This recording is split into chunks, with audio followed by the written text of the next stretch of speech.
Welcome to South Beach and Homestead-Miami Speedway, the site of tonight's running of the Sim Racing Points Truck Series Homestead-Miami 200 here on Full Throttle Television. Welcome everybody in. My name's Bertie Hanna. Beside me in the booth tonight, Richie Coy, as always, calling the Truck Series action here at Homestead-Miami Speedway. Looking forward to a great race as always, and these guys are going to be putting the foot to the floor and flying around this 1.5 mile fast, very, very fast speedway here.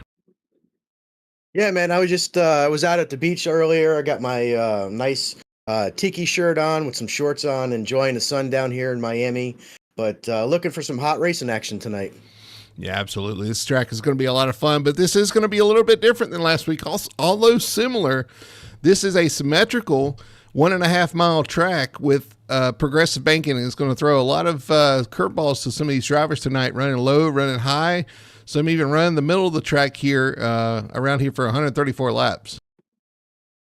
Yeah, this is one of the cool racetracks where you can actually use those different grooves. And you know me, I like the bottom groove. I believe the last time we ran here, you were trying to run high. So it is a multi-groove racetrack, which always results in some great side-by-side racing. Yeah, the guys out there for qualifying right now. You're right, though. I do love that high line here. Ripping the top is a lot of fun, but the low line sometimes is a little bit safer option. You right up there against the wall, you make a little mistake, and you will pay for it for sure. So I'm sure we'll see some of that tonight as well. Like I said, the guys out there on qualifying right now, we'll look at real quick at our track facts here at Homestead-Miami Speedway. Ignore what that says. It's not Rockingham, for sure. That is coming down the schedule, though. Does it have Tony in there? It does say Tony. It does say Tony Solari. So this is Richie Solari in the booth, I guess. But anyway, this is a symmetrical track, and I do need to fix that. We talked about the symmetrical track, though, the fact that the 1, 2, 3, and 4 are similar, but they are not exactly the same, Rich. You can attest to that as well. The entries to 3, the entries to 1 are completely different, and sometimes you run different at one end versus the other. Well, not just the entries, the exits as well. So you have a nice sweeping arc going into one. Actually, I take that back. It's tight going into one with a nice sweeping arc coming out of 2, which when you go down into 3, you get a nice sweeping arc into 3, and that turn 4 wall comes up super, super quick, which is where everybody's trying to pick up the throttle to get to the checkered flag. So a lot of action usually happens within coming out of turn 4 here. You know, we talked about last week, Las Vegas being one of those tracks that are sort of similar, a 1.5 mile track. You know, it's really nothing like this track, but it is a 1.5 mile track. A lot of people combine those together, and kind of the same racing you'll see tonight. Nick Moreau coming off 3 in a row, wins last week at Las Vegas, won at Phoenix and at COTA as well. And I think, was it COTA? Anyway, he's got 3 in a row. COTA. He's got 3 in a row coming in. Got a slim points lead over Ryan Chapman, James Morris coming in, Lewis Meglin, and Michael Blackner all in the top 5 there. And we had a late breaking story there where James Morris has changed teams here at the last minute. Yeah, always exciting news here at FTSR with the truck drivers moving around and stuff like that. Something happened there, I guess, over at JHR, and him and they split up, and but he's out here. He's formed his own truck team, so I guess he found one. Maybe that's what he got fired for. Maybe he stole a truck out of the back of the garage or something. Who knows? Yeah, well, look at our schedule right quick. Homestead-Miami Speedway, 134 laps tonight. Stage caution is lap 55, so we'll be racing to 55 early on. But you're right, coming from Las Vegas. Next week we'll be in Martinsville, then Talladega, then Bristol. What a stretch of races. And I know, Richie, you're looking at those tracks, probably licking your lips, because I know Martinsville and Bristol are kind of in your wheelhouse. I was just thinking, I was just going, man, that's a great looking schedule. I love coming up, but I'm probably the only person that would say that. You know, I do love Martinsville. It is one of the few tracks that I actually got to drive a Whelen modified tour car on, and ever since I got that opportunity in the early 2000s, it's just an awesome racetrack. And a quick look at the playoffs for the season. This is the yearly playoffs, and you got 3 drivers locked in on wins right now: Kyle Milk and Corey Atkins, Nicholas Moreau. Those guys are safe. Everybody else is looking to get that win early on, probably before we get to a Martinsville and a Bristol, because you never know what's going to happen there, and try to lock themselves into the playoffs. But only 3 winners so far this season. I can't believe we're talking about playoffs already. Come on, man. Yeah, so there they are, and you know, some of the guys are just looking at wins, kind of to stake their progress on, you know, getting a win in the season. So only 3 so far, looking to maybe add a 4th tonight, and it looks like they have finished up qualifying. So let's say they need to knock off Nick in order to get more playoff berths here. That's true, and we'll see if anybody can do that tonight here at Homestead-Miami Speedway. We'll start with our starting lineup here for the Homestead-Miami 200. On the pole, the number 28 Toyota, driven by TJ Bartell, is going to take his first pole of the season. To his outside, no surprise there, the 15 of Nicholas Moreau missed it by 1, but he'll be on the front row. Starting third, the 08, we just talked about him, James Morrison, a new ride, the 08 Toyota tonight. Starting P4 is going to be the 94. That's Bobby Terrell. Starting 5th is going to be Keaton Pipe in the 21. To his outside is going to be Wyatt Huntley in the 18. Starting 7th is going to be the 43 of Lewis Meglin, and to his outside the 71 Toyota of Brendan Polk. Starting P9 is going to be the 52 Scout Neff, and to his outside, rounding out your top 10, is the 7 of Wayne Grassi. Jason Chilton is scheduled to start 11th, but he is receiving an EOL penalty for an issue last week, so he's scheduled to start 11th, but he'll be dropping to the tail. Outside of him is Michael Blackner in the 22 and 12th. 13th is Ryan Chapman in the number 10, and with Joe Flanagan to his outside in the number 53. Kobe Meese starts 15th in the number 8 with Ryan Lark 16th. And the other Lark, William Lark, will start 17th in the number 24 with Sherwood Williford starting outside in number 5. Dave Nestor will start 19th in the 36 with Josh Mayhew, new to Fuey Motorsports, starting 20th. Starting 21st. Do you want me to finish the rest of these? Because I know you're going to start to kind of move around a little bit. Yeah, it's going to be Corey Atkins, 21st. 22nd, Joseph Burgess. You got Tony Solari, 23rd. 24th is going to be Donald Bell. Aaron Satcher will start 25th. 26th is Jeff Chandler. 27th, Alan Duranco. 28th, James Torrey. 29th, Mark Kyle Henderson. 29th, Brian Thorson. And Merrick Watchburn will start in 30th position and round out our 30-car field. Yeah, it's a pretty good night. When we signed in earlier to start checking out what was going on, we only had like 20 trucks in here, so I'm glad to see that we were able to fill out here. We're heading down the backstretch here, looking to get the green flag, and can anybody dethrone Nicholas Moreau? You see the 4 dropping to the bottom, trying to drop to the rear of the field here. And are they going to be able to get that done in time? Because they are in 3 and 4. Looks like he's going to make it. The pace car is going to pull off here in turn 4. TJ Bartell bringing him to the line with Nicholas Moreau on the outside. 134 laps. 55 is your stage. We are green here at Homestead-Miami Speedway. It's time to get it on here at the Miami Beach. As they already 3 wide going into turn 1 here. With the 10, the 52, and the 7, the 10 on the bottom. 52, Ooh, 52 in the wall. Michael Blackner. Oh, my God. He's a magnet of mayhem. 52 is Scout Neff setting that one off, getting loose in the middle of the track. Everybody having to scramble back here.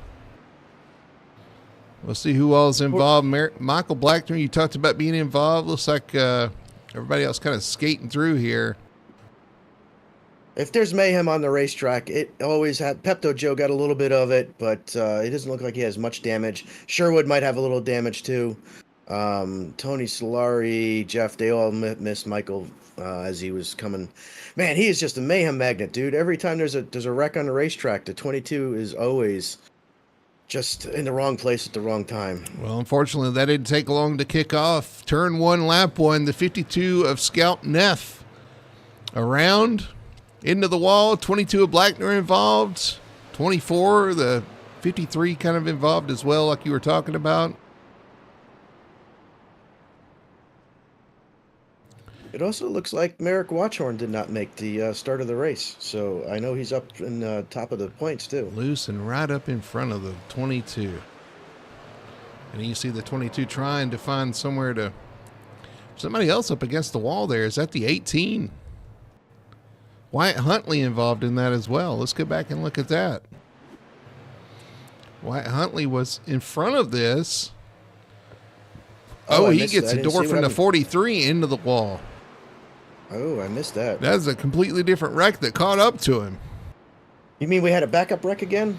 Yeah, we had a second wreck, all happening in front. Let's look at this again from the on board of the 18 here.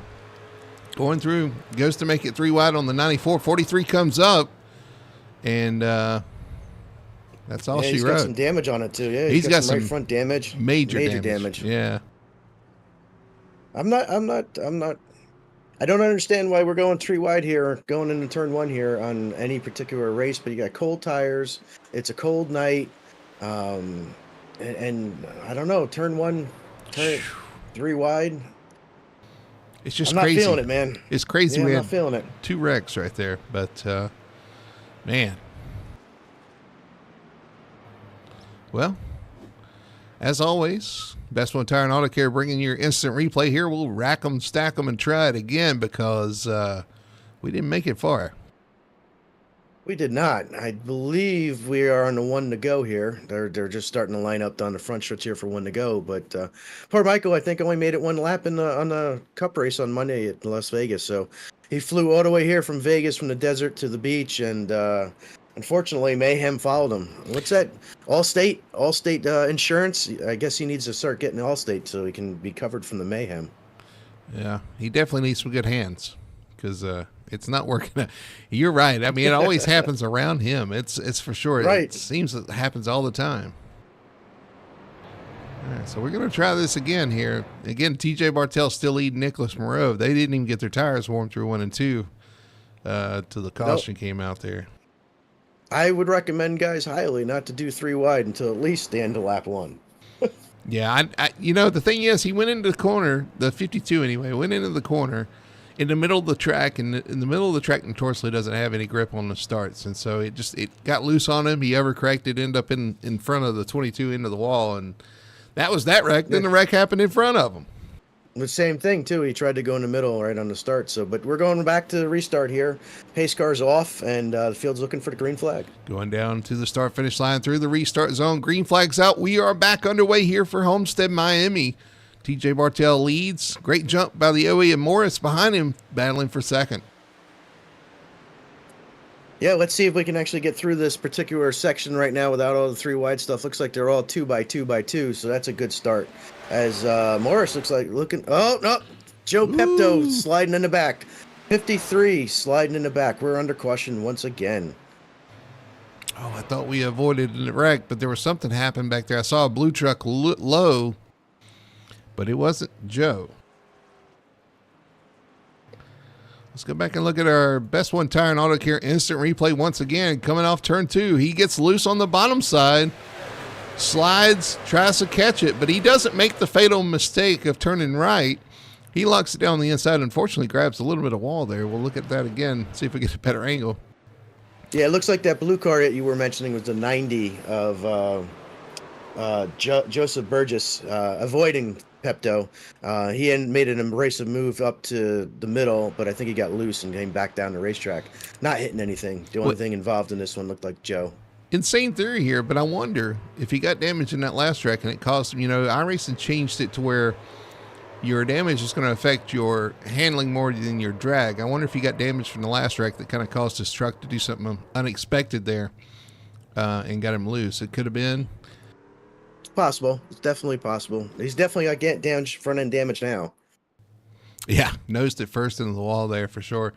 Nobody choosing to, well, I say nobody. We got some pit stops. So we have James Morris on pit road, Tina Chapman's on pit road, William Lark, Josh Mayhew, Corey Atkins, some of those guys pitting, taking the opportunity to pit this time. And I don't think any of those guys were involved in the accident. Surprising. I wouldn't know why they would be doing that. It looks like it's topping off on fuel. No, it's not. It just hit me. They can make it from here on fuel, probably. You think so?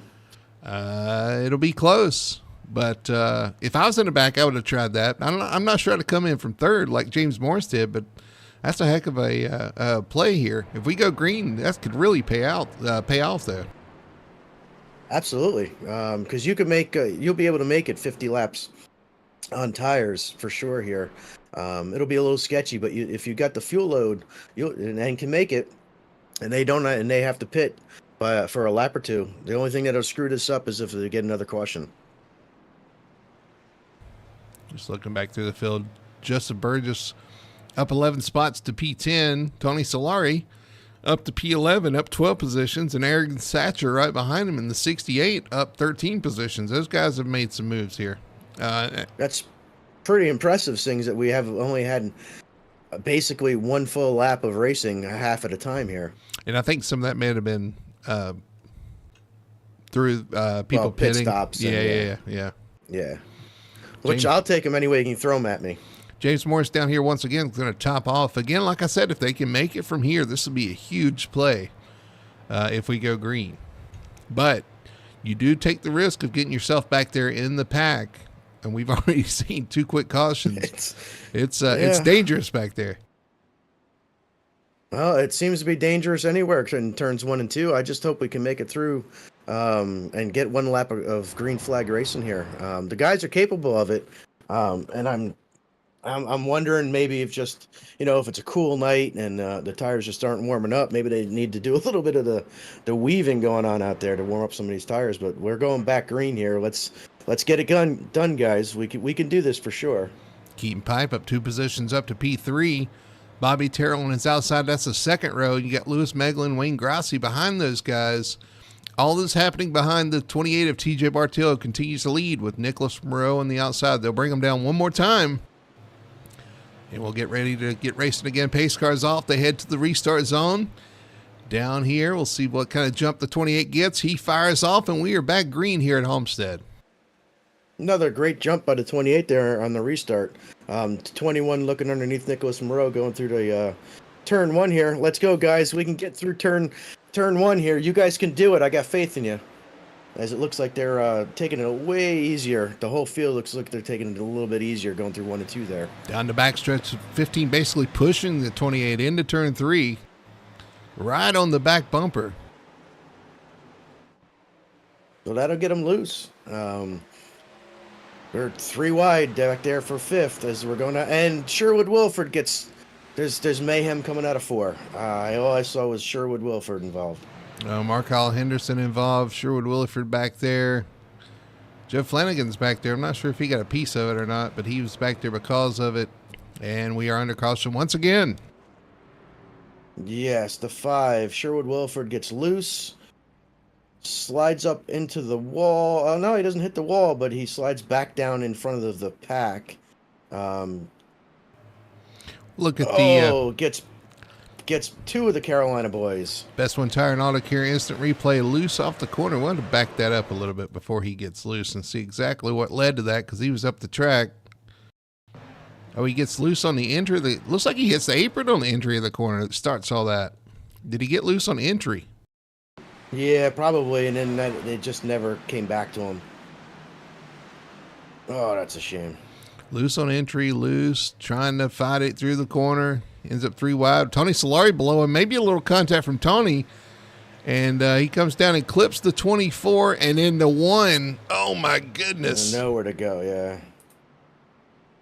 That's a 2-fer on the Carolina boys. See if we can ground on board. Looks like William Lark keeps going here. It didn't look like he got him too bad.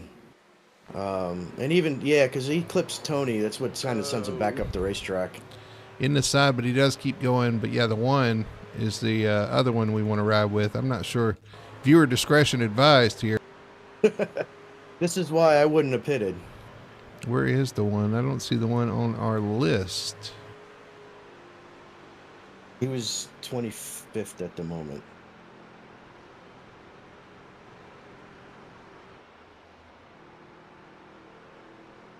But at least we made it further this time. We made it to 3 and 4. Got the start that we're looking for here. But I know these guys will shape up and get it going. Splits the 62 and the 08 and then just right into the back of the 5 there. Yeah, he really had nowhere to go. It just opened up and the 5 was sideways in front of him. Yeah, but the trucks were slowing and you have to back that up. That's risky, and he paid for it. Oh, yeah, I see what you're saying. Yeah, I don't want to say Arca braked it, but he certainly didn't slow down when he saw smoke, or at least when I saw smoke out of his camera there. But sometimes it's tough to see when you're focused, trying to get by guys. But Yeah. Like I said, unfortunate for sure. so the 28 continues to lead here we've had our third caution in 12 laps. We completed a lap, I think that time, barely. The leaders did. Barely, yeah, barely. We'll get there. I know these guys will get it together for sure. Or we'll shorten the field up enough that there'll be nobody left. Got to give a shout out to Dora Lawrence out there in chat saying good job by TJ for getting the pole. Absolutely. To beat Nicholas Moreau to grab the pole, that was a great lap for him. Appreciate you watching along with us. Hope you're enjoying. It's been eventful so far. We'll see if we can get a run in here. Yeah, good. I was good on TJ. TJ's not known for being that fast lap kind of guy. He's usually the long run king. But yeah, he wrapped one off in qualifying, got the pole, and right now he's led every lap so far. Something to keep in mind too with all these cautions. Some of these guys may be able to stretch it now that didn't pit. Yeah, that kind of throws a wrench in the plans of some of the guys that stopped. So we'll see if they can make it to the end if we get a green flag run as well. This kind of makes things interesting. Yeah, that's one of the reasons why I don't think I would have stopped to top off like that, because I would have wanted my track position. And the way things have been going, it kind of felt like there'd be at least one more caution. Well, we definitely got that. 1, 2, 3, 3 cautions already. Lap 12, we are going to get the restart here. Through 3 and 4, pace car is going to pull off. TJ Bartel going to bring them back down for the 4th restart of the night. Green flag is out, and we are underway once again here at Homestead. Ooh, Nicholas gets a little squirrely on the start there, but he manages to slot in front of the 21 as they enter turn 1. As they head through 1 and 2, top 3, nose to tail. The battle is for 4th on back. Got one way high. Yeah, they were 3 wide again going through turn 1. It looked like that might have been Markyle in the was he in the 50? 62, yeah. Change of position. Wayne Grassi goes around Lewis Meglin for P5. Now they are nose to tail for the top 10 positions. And they're already starting to spread out as far as lanes as the 21 goes to the high side, trying to make the high side work early here. Out of turn 2, he gets that run down the backstretch. Going to look to the inside for P2, inside of Nicholas Moreau. Battle for position up front. I don't think he's going to make it work. Now that Nicholas might get a run going down the front stretch here, but looks like he's gonna fall in behind TJ and just he's probably just trying to get some laps in, trying to get his seat warmed up and just getting ready to go here. You know, we're still, even though we're 15 laps in, this is only 3 laps of actual green flag racing. So he's just saving tires. I know Nick. We've had a tough start so far for sure. And now they're going to come around to complete lap 2. This could be one of them races that's got one of them fields where we get a couple cautions up front, and barring the stage caution, it'll probably go caution free now for the rest of the race. It would not surprise me. Yeah. Yeah, those are awesome races. I love those. But again, it could make it interesting from a fuel standpoint if these guys can make it now with all these caution laps. We'll see how that plays out.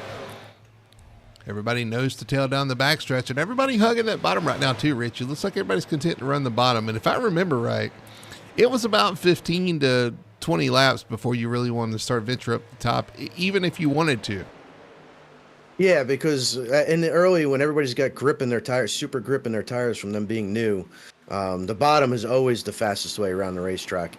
And then once the bottom starts to slip and slide a little bit, you can move up, and then that's when the outside really takes a toll, as it looked like Kobe Mice was looking to the outside of now to the inside as he's trying to get underneath Wayne Grassi for the 5th spot. Yeah, I think he want to look to the outside, but Wayne shut that off. He goes to the inside. Can't hold that bottom too much. The 7 kind of drifts up, gives him room. He's going to get the run off the corner, though. That's going to be a tough pass on the bottom. It's definitely one of these tracks where you have to, if you're going to pass somebody on the bottom that's running close, it takes you 2 to 3 laps to try to get by him when you're on the bottom. You got to keep trying and trying in order to get the little steps on the bottom. Again, this battle for 5th position, Wayne Grassi has it. Colby Meese wants it.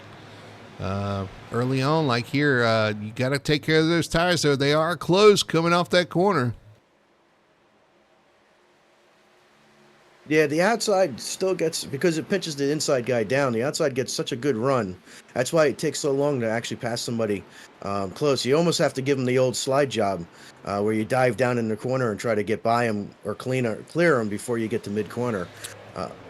He touched the apron getting into turn 1 there. That cost him some momentum. He's going to fall back and coming back into the clutches of the 43 of Meglin, who's having another great run tonight. He's had a great season so far. The 43 of Meglin's been up front, I think, every race we've talked about him.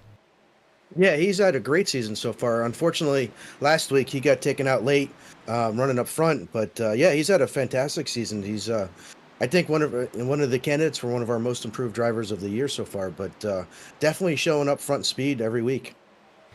Yeah, top 6 or 7 is kind of pulled away. Ryan Lark leading that second pack in the 00. Tony Solari behind him with Ryan Chapman. Those guys looks like they're just kind of settled in to get a run in here. And then there's a third pack of about 8 or 9 trucks behind them that are now 3 wide, and that's got Donald Bell, Dave Nestor, Lark, James Morris is coming back up through the field, and that's basically where he's at. Jeff Chandler's in there, Brendan Polt. Yeah, you got Polt. Some of those guys back there that stopped for fuel that we know can make it to the end. Those are the guys that are kind of marred in traffic at this point, trying to make their way back towards the front. That's the risk you take when you pit, because now you got to come back up, and you didn't get tires, so you're on the same tire strategy as the guys up front.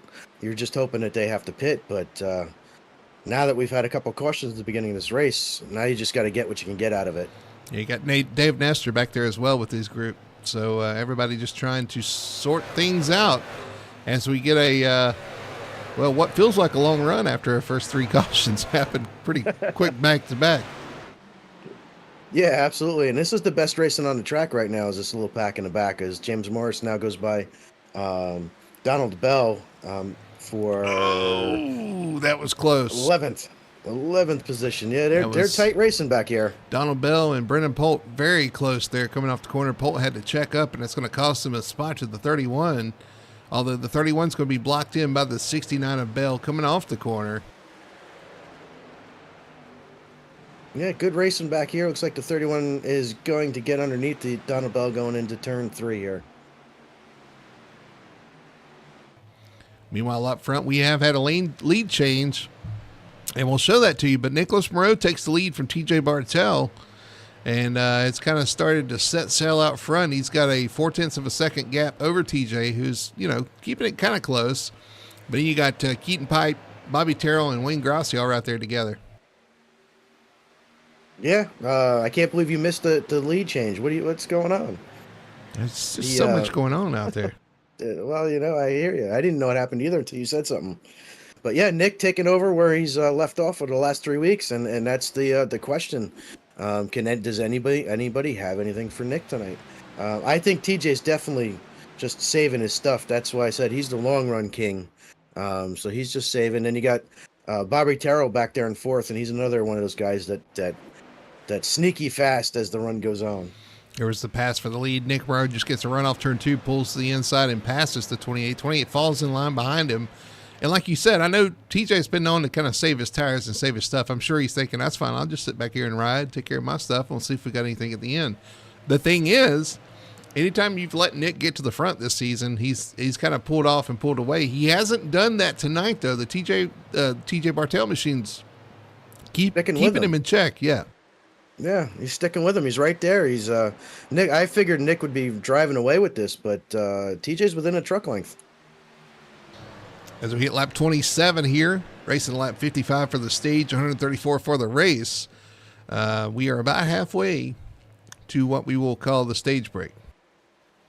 Halfway to the stage break. All right. It looks like Bobby's looking underneath the 21, going into turn 1 here for 3rd. Bobby Terrell, I expect him to be good here. He was good when we had to practice races in the off season. Was real quick. Kind of struggled though with some of the longer run speed. We'll see if he's got that figured out tonight. As I also struggled with long run speed in the off season, so I know how it feels. But we'll see if he gets that turned around tonight, and hopefully has a long run truck to be able to battle with these guys. Never count Bobby Terrell out of a race. He's one of the kings of long run racing in the trucks. So I would never count him out. Meanwhile, going back to look at Wayne Grassi having over in the West season. Sorry, go ahead. Yeah, you got to check that out. Wayne Grassi running P5 right now with Kobe Meese back there behind him, Lewis Meglin. This is that second group we were talking about, 5th, 6th, and 7th. All these guys having a good run right now. Wayne Grassi, he's had some rough luck early on in the season as well, but looking to get a good solid run here tonight and having one in 5th. Yeah, I would for Wayne. 5th would be an awesome run. So just keep doing what he's doing, and he'll have a good run. So yeah, we didn't run a Homestead in the off season. We ran it in the end of 2024. Bobby got 4th in that race. I won't mention who won. Yeah, I tell you, one truck that one guy really had a fast truck in the off season and worked his way up to P12 already from the back. Is that 08 James Morris? Bringing Jeff Chandler and Brendan Polt with him. Those guys stopped. James was running towards the front. I expect him to be a contender tonight. He's just got to get that track position back. Yeah, he lost all that track position by trying to pit for fuel, which at the time seemed like a good idea. But now that we got a long run going here, it's not the greatest. But we will have a stage caution at lap 55, so we do get to rack him and stack him again. So he'll be closer to the front if we make it through to the stage here. Just saw Ryan Chapman grab a little bit of wall off turn 2 there. Got to take care of the truck and make sure to be around. He's struggling a little bit for grip already, as the 31 and the 08 have no issues going right around him. Yeah, I'm watching a little bit up in front of him as Tony Solari, Lewis Meglin, Kobe Meese, and Wayne Grassi are all fighting for position here. Great racing all over the place here. This is, again, one of those tracks that you can run side by side. Kind of tough to pass sometimes, but definitely a side-by-side kind of racetrack. Yeah, the 08 Colby Meese now being pressured by the 43 who's moved to the top. 43 Lewis Meglin, one of the first guys to go to the top side, trying to get that run off the corner. And we'll see how that bodes for him going forward. And now he goes to the bottom of the 8. Well, if you can't get it done up high, try it down low. And looks like it may... Nope, Kobe's coming back on the outside. Oh, that's so frustrating. I got him. And you just by the little bit, you don't. And then the guy runs down, and it takes you that extra lap or two to get by him. You see what the 43 did there? He drove in a little hard, trying to take that position from the 8. 8's not going to have it. He's going to try to hang on that right rear quarter panel, and he's still going to be there. They are side by side, door to door, going into 1. And Tony and Wayne are side by side right behind him. So we got two sets of trucks here trying to pass each other. Looks like the 43's got it done, and the 8's trying to cross him over coming out of 2. Meanwhile, the 11 and the 7-Eleven, if you need to go to the gas station, that's where you want to be here. On track with Tony Solari, Wayne Grassi. The 8 has gone back underneath the 43. The 43 has gone back up top. They still have not cleared each other there, as 7-Eleven still rolls side by side, which is allowing the 08, the 11, the 08, the 31, and the 90 to close in on this group. Yeah, the 00 right there behind them, watching this go on. Yeah, this has got to be tough, and this is costing both these group of guys. Now the 43 clears the 08. He's going to take sole position of that, but still the battle. The 11 and the 7, a lot of respectful racing, a lot of give and take right here. But yes, it can be frustrating if you feel you're faster and you just can't complete that pass. Yeah, and you got the 08 and the 31 now running side by side behind this as they're trying to catch it. And that's mainly because the 08 looks like he's running the high side and the 31's running the low side. And they tend to get a little close in the corners here. Yeah. And they have caught this group. 7-Eleven. Fighting for P7. We'll call that the 7-Eleven group. So if the 11 looks like Tony... Yeah, it was 11-7. The 11 takes the spot. So the 11 takes over the 7 position from the 7 car. Everybody follow me so far? 00 Brian Lark's going to look to the inside of the 7 as well, trying to take that position. I'm not sure if Wayne was ready to get on this train, but there's a lot of guys now. He's got 2 more guys behind him that are looking to possibly get by Wayne here in the next couple laps. So, do you rhyme all the time? I don't. I'm a poet and didn't know it. I guess so. I don't, 3 I don't wide rhyme all the time. Look at the 08 wrapping that top. That's where I like to be. The 08 James Moore is trying to take both these positions. The 00 is going to clear, but now he's going to have to fight the 08 on the outside. And Jeff Chandler moved up right behind him to try to do the same thing. Let's see if Jeff can get it done as well. Put James Morris up into 8th spot. Jeff Chandler in 10th, trying to get by these 2 guys as well and follow him up. They've been together this whole run coming towards the front of the field. Well, I mean, if you're running good and you got a guy that's opening hose for you, I'd follow him up through too until I got to, 2nd and had to pass him. Looks like James pretty comfortable on the outside line. Looks like Jeff Chandler prefers the inside a little bit more. Just driver preference, and I love a track where you can make those decisions and you can drive where you want to drive and make time. Yeah, I know. You love the outside. I'm a bottom boy myself. I love options. I'll be honest with you. I'm a catfish. I don't want to ride behind somebody the whole race. I like options. Oh, you see the 4 back there. Jason Chilton getting sideways off 2, hangs on to it, battling Brendan Polt in the 71. Yeah, I don't mind options. I mean, I'll pass the guy on the outside if I need to, for sure. You guys all make fun of me, but I go to the outside just as much as I do the inside when it takes to passing people. Let's check on our leaders. Nicholas Moreau continuing to lead, but you know what? He hasn't made much noise getting away from TJ Bartell, who's hanging about 3/10 behind him still. Just hanging right there. The 21 of Keaton Pipe now in 3rd. Great improvement for Keaton Pipe and Bobby Terrell running P4. And Bobby's another one of those guys where you'll hardly see him at the top. Yeah, he doesn't particularly well. He moves around a little bit. He may run the middle, but they've dropped back a little bit from the leaders.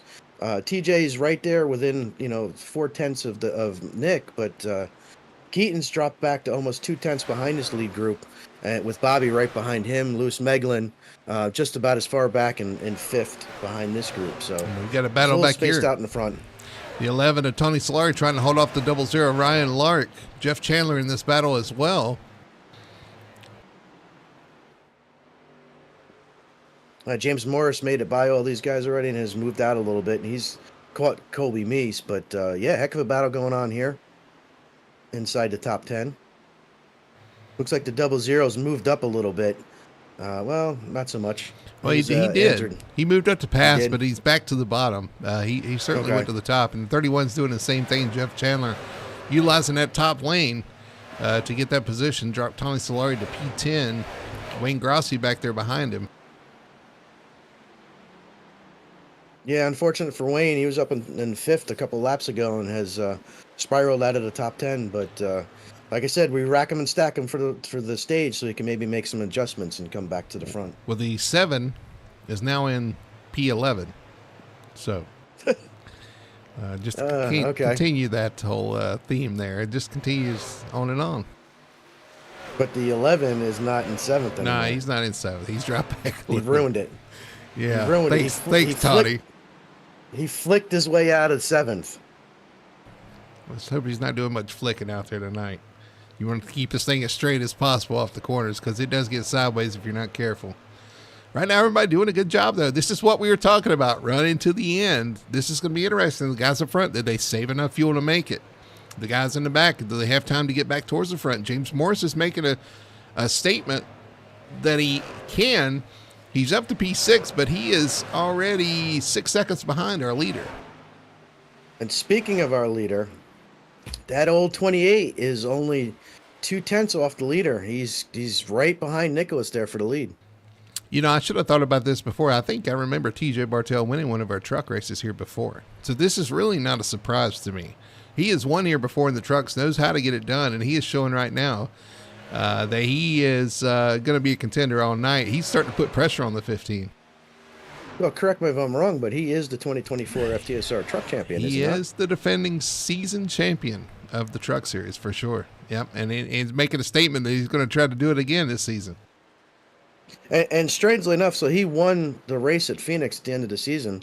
And I know this isn't a very popular opinion, but this is track is a little bit like Phoenix, where it's unique enough that if you're good at Phoenix, you have a lot of good characteristics to be good here. Oh, you're going to have to convince me on that one because ooh, that's a stretch.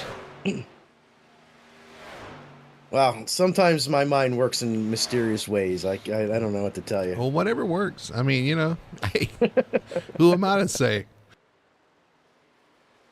But yeah, TJ's holding within 2/10 here. He catches him a little bit. He loses a little bit. He catches him a little bit. But yeah, 21 and the 94 and third and fourth are hanging out about right around 2/10, 2 seconds behind the leaders here. With Lewis Meglin and James Morris in top 6 here.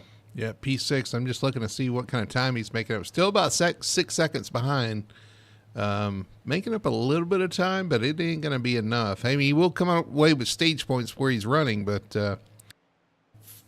that is if they can make it on fuel. I guess that is kind of a question still too. Yeah, I don't know. We heard what, for 50 laps or so. I think it was 50 to 55 laps. So, but that's that was before cautions.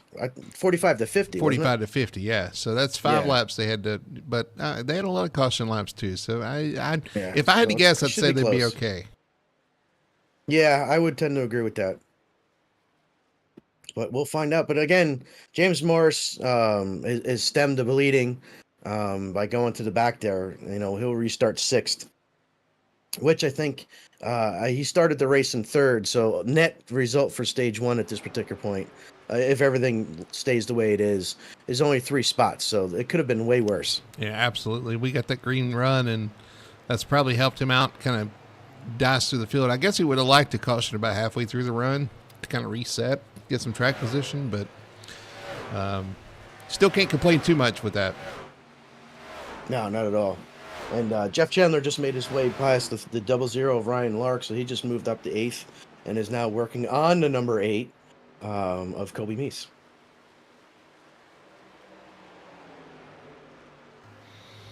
Somebody asked about the 4 penalty. The 4 got a penalty for last week. He caused someone to receive a black flag. This one hit an EOL penalty and had to start at the rear just to clean that up.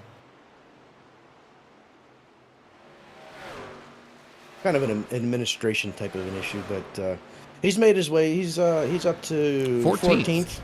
Yeah, so he's doing a pretty good job. I'm going to say hi to Scott Wilkerson, who's watching us out there. Of course, Doral still out there cheering on Jeff Chandler. Jeff doing a great job here, now putting pressure on the 8 of Kobe Meese for P7. It's going to look to the inside. Well, that's what I said. Jeff was in 8th working on the number 8. I was trying to go on your number game. Oh. Sorry, I was not paying attention. Now the 8 is in 8th. All right. See, it's all working out. If Brendan Polt catches Tony, then Tony in the number 11 will be 11th. I'm sure he's thrilled about that. He'd love to be in 11th. Lose a position just to make the numbers work. He should take one for the team on that. That's what I'm thinking. Here comes Ryan Larker on the outside of the 8. He's going to take that position on the outside. Move the 8 into P9. Keep it over. Chapman was back there. Sorry, go ahead. I was going to say if Ryan Chapman was back there, he could be number 10th. But yeah. Where's Chapman? Chapman's fallen to 20th position. Not having the night he needs tonight for points. Hanlon falling off or something there. He's struggling back there with teammate Alan Duranco as well in P19. I'm just watching this battle up front. Yeah, this battle up front. Yeah, I just was looking up here, right? And they're catching some lap traffic as well. That's the 62 of Markyle Henderson. New paint scheme for him this week. He's going to hold the bottom, force the leaders up high. Actually did a pretty good job there because they coming off the corner. Now, Pepto Joe has been in front of these guys basically the whole run here. Um, he, I guess, got either came out of the pits or something, but he's been in front of the leaders now for probably the last 20 laps. Yeah, he's multiple laps down. Going to go another one down here shortly.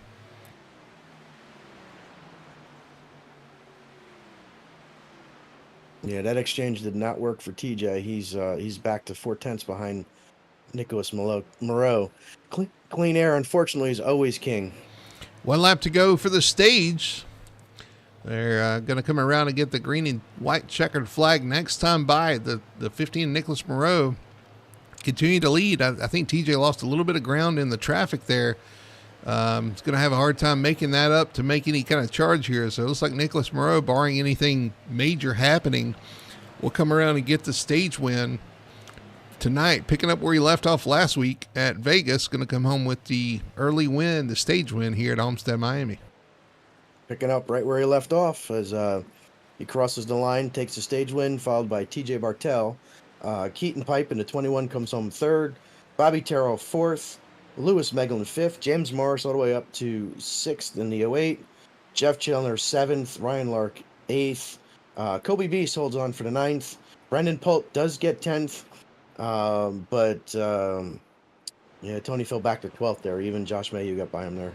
But there's your top 10. Like to have a team. Scott Wilson. Go ahead. Sorry. No, I was going to say we have to have a team talk because the 11 fell back to 12th. He needs to stay in the 11th position to make things work. That's to make it work. Josh out. Mayhew messed that up. I have to have a talk with Josh. Yeah, they're teammates. They should know that.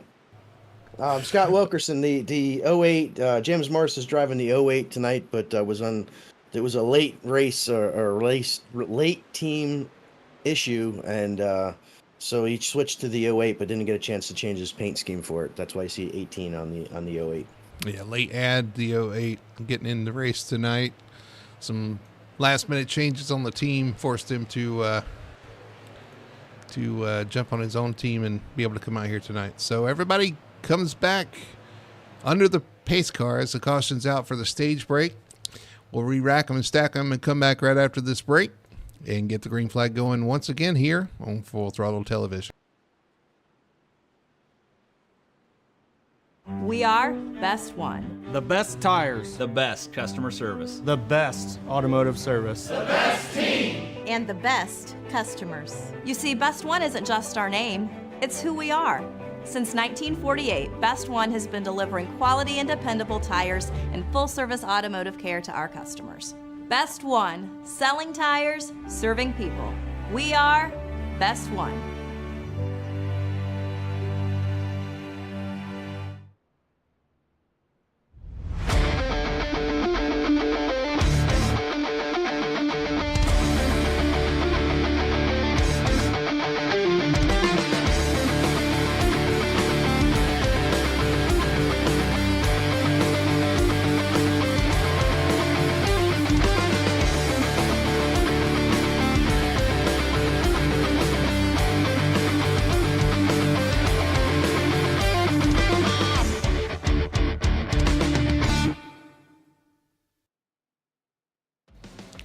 Back here at Homestead-Miami Speedway under the lights here at South Beach. Homestead-Miami Speedway for the Homestead-Miami 200. Say that 3 times fast, I'm telling you guys. Having a lot of fun. Had a rash of cautions early, but some green flag racing there at the end of the stage. And we got our caution for the stage. We're going to get back underway here as they get the one to go. And race it to the end. 134 laps here tonight for the Sim Racing Points Truck Series under the lights here at Homestead. It's been entertaining. I will say that. That's for sure. Looks like we had Lewis Meglin pass Bobby Terrell in the pit, coming out of the pits, and Jeff Chandler made it by the 08 of James Morris out of the pits too. So just a couple passes in the pits. Take them where you can get them. I want to note Brian Thorson, Joseph Burgess, all on pit road here at the very end of this, topping off on fuel, I guess. We'll see if that makes a difference. As everybody heads down the backstretch, we are on the one to go. We're going to go green flag racing this time by. Again, TJ Bartell, Nicholas Moreau on the front row. Nicholas continues to lead here, and you've got the 21 Keaton Pipe continuing to impress up front with Lewis Meglin, Bobby Terrell, and Jeff Chandler, row 3. You got James Morris, Ryan Lark. Those guys looking for that reset now. They've got their track position back, and we'll see if they can make something of it. Yeah, pace car pulls off. We're ready to go green. Pace car off. They head to the restart zone. They fire off. Green flag is out, and the 15 gets a big jump. The 28 lags a little bit back. Now the battle's going to be for second with the 21 of Keaton Pipe.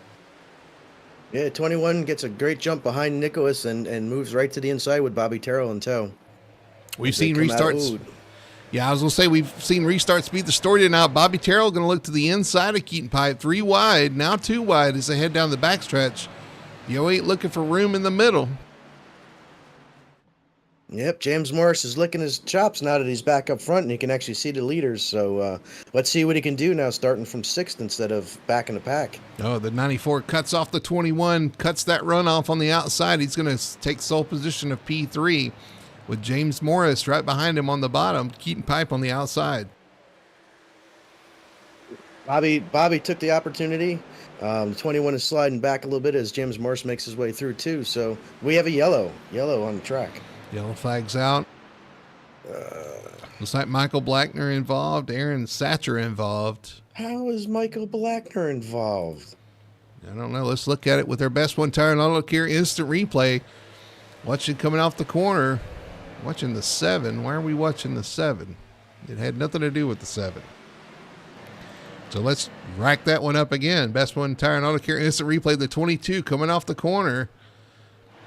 Turn 2. Oh, it looks like the 07 and the 68 got together right in front of him. Well, and Mayhem Michael is right involved because he had nowhere. It happened right in front of him. Ooh, it looks like the 68 gets loose. Saves it, gets in the side of another truck, and then, yeah, Michael just nose to nose with the 68 there coming off turn 2. He probably just got back out on a racetrack after fixing the truck from the last time. We're right on board with the 22 of Blackner here. Coming off P2, or coming off turn 2.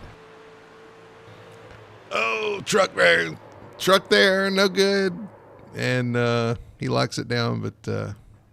It looks like the 68 got into the side of the 07. I don't think they're teammates, right? No, it looks like 68 got loose. We're right on board. He gets loose, gets up the track, gets loose again.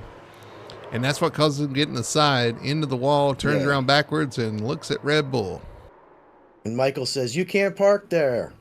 I'm going to tell Michael he's like a Red Bull in the China shop. Mayhem Michael, I'm telling you. I don't know why we went to Wayne Grossi for that caution. I don't know why.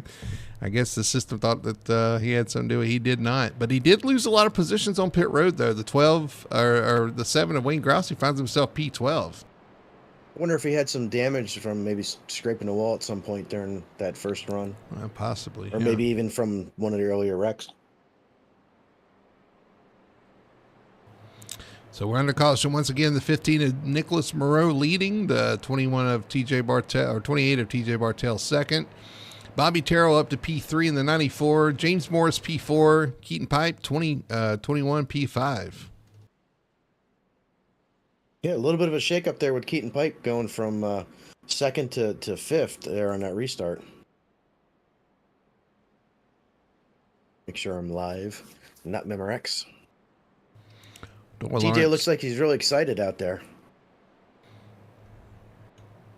He's ready to the outside. Doral Lawrence talking about how the paint schemes pop under the lights. I agree. Looks really good. These trucks looking really good out there. A lot of good paint schemes and a lot of cool looking reflections with the spec stuff, maps. Yeah. Well, I mean, Doral is known for his chrome cars, and boy, do they shine under the lights. Yeah, but you get like the 15 with his chrome numbers that are shining. And then we mentioned this last week about iRacing, the new lighting model that they put out. And yeah, the night racing, it makes the trucks really cool. I like all the different shadows that we're getting now and all the different areas of light that you're seeing on the different angles of the truck to make the trucks definitely pop, especially if there is a spec map, especially with the chrome and stuff. Yeah, got to give a shout out to Raven Graphics, a 31 machine painted by Doral Lawrence in the chat. Raven Graphics Doing a great job out there on the paint seams. Always looking spiffy out there. Looking really good. Get ready for the restart now. Nicholas Moreau continues to lead. TJ Bartell to his outside. Pace car is going to pull off. We're going to do it once again here. Coming down to the start-finish line. Pace car pulls off. Heading to the restart zone. Waiting for the trucks to fire. There they are, and we are back underway. 15 gets another great jump, but 28 didn't do too bad this time. I think he's going to fall down in second as Bobby Terrell works his way underneath James Morse there to fight for third. Battle is for third. TJ Bartell falls back into those clutches. He's right on the front bumper of the 08 as they go down the backstretch. James Morris, Bobby Terrell side by side as they head into turn 3. And you got the 21 of Keaton Pipe. They're going 3 wide behind them with the 71 and the 43 and the 21 as they're coming off the corner. They're 3 wide down the front stretch. These guys didn't watch the start of the race, did they? No, I think it all happened behind them. Oh, maybe so. Maybe so. It all happened behind them, so they didn't actually learn anything. Jeff Chandler, they made it through though. Looking for a place to go here as they're side by side in front of him. The 21, the 71, side by side teammates or former teammates, I guess, in front of them. They sort that out. The 21's going to take that position. Now we got Kobe Meese looking to the high side like he's going to the front. Look at him go. Kobe does get excited on these restarts as he makes the pass past Jeff Chandler for 8th position. I'll tell you what makes these restarts interesting, though, is the different approaches. You'll see some guys kind of take it easy on a restart, some guys ultra aggressive on the restart, and then towards the end of the run, that kind of flip-flops. The guys that are taking it easy on their tires seem to win out, and then those guys that were hard on their tires early kind of pay for it. So it's always kind of fun to see how that works out and pays off towards the end of the races. Yeah, and a lot of times after a restart, you'll get a guy who is trying to save tires, and they I saw the 4, was it the 4 got in the back of the 11 back there? They got he got in the side of the 11. I thought the 11 was going to turn around, but he was able to keep it off the 4 as they're racing close here, down and off of turn 2. They're side by side again down the backstretch. Hopefully this time they can, leave each other alone as the 4 does look like he's going to make it past the 11 going in the corner. But I was saying it gets frustrating sometimes as somebody trying to save tires because you get all these guys that do get aggressive and you feel like you're falling back too far. And it sometimes takes you out of your mindset of saving tires and it becomes a detriment. But yeah, interestingly enough, I had that conversation with somebody last night. We were talking about how you save tires, and they're like, well, if I save tires, I get run over. There is that fine line of saving enough tires and being in the way enough that you maintain your track position. And again, this is not something I've mastered, but this is something I've noticed that you want to save tires, but you want to maintain your position as much as possible. There is that fine line of being able to do both that I think a lot of the top tier drivers have kind of figured out. This is how hard I run. This is how hard I need to run, but not past this, and are able to maintain their position while they're saving tires. Yeah, it's a very hard line to find, and it's very easy to cross. Because as you start to race, sometimes you get into the heat of moment, and you're like, I need to be in front of this guy because I don't want to have to pass him in 10 laps when his tires goes off. And it's the mindset kind of is tough to stick with, but you're right. The good drivers can always find a way to get it done. Oh, the 6 got into the back of the 00 going into turn 1, but he saved it. Great job. Oh, I thought that was another big one right there. We'll see if we can go back and look at that. 10th position, right around 10th position. See if we can go back and look real quick. It's already happened at that point. Let's back it up here. Going down into turn 1, you see the 6 get a run off the top on the 00. The 00 lives for the 7. The 6 gets in the back of the 00, but he's able to keep it straight, keep it going. Great save by the 00, Ryan Lark. Yeah, absolutely. I thought he was going around for sure, but great save. Out there having a good run so far, but now P13. This thing's kind of shuffled around here for the pit stops. Right in front of him, the 4 of Chilton, again working his way from the rear, now P12. Yeah, having a very good recovery after a great qualifying run for the 4.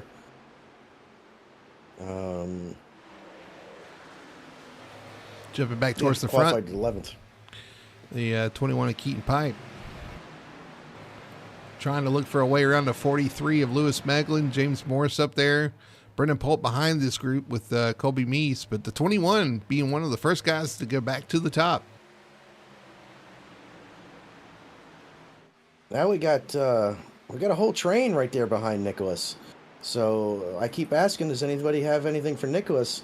There's a train there. There's a whole bunch of trucks waiting to licking their chops trying to get by that 15. Boy, it looks like Nicholas almost hit the wall coming off turn 2 as well. Oh, we have a yellow. The 10 looks like maybe the 10 of Ryan Chapman. Yes, the 10 of Ryan Chapman slow in the back Chapman stretch. involved on the bottom there. He's had a rough go of it so far.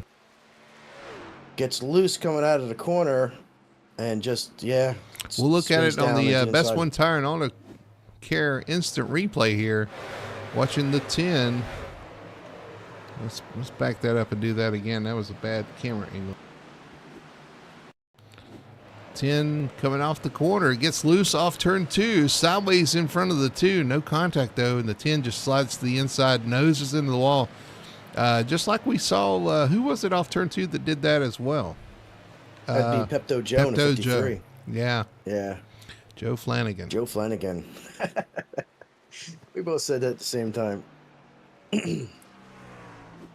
Ryan, I mean, it's the he definitely damaged his truck, but oh, we got pit stops. Everybody hits pit road here. Going to get some new tires and fuel. Well, not everybody. Looks like Wayne Grassi decided to stay out. He's got one guy behind him too that stayed out, but I'm wondering if the Donald Bell maybe. Yeah, 69? Donald Bell. We'll see how pit stops play out here. Working lap 76 of 134. Left side goes, the right side goes up. The left sides are going up now. 15 gets away really good. 28.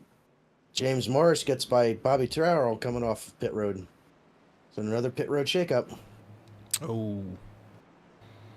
I thought the 21 might have got a speeding penalty there. He dropped a few positions, but I think he just was falling in line where he told him to line up.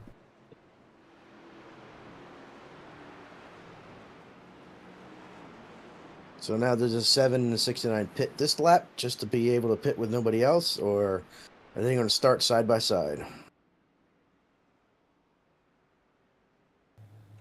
So that'll definitely make turn 1 interesting. I was wondering if Wayne stayed out just to get that bonus for leading a lap.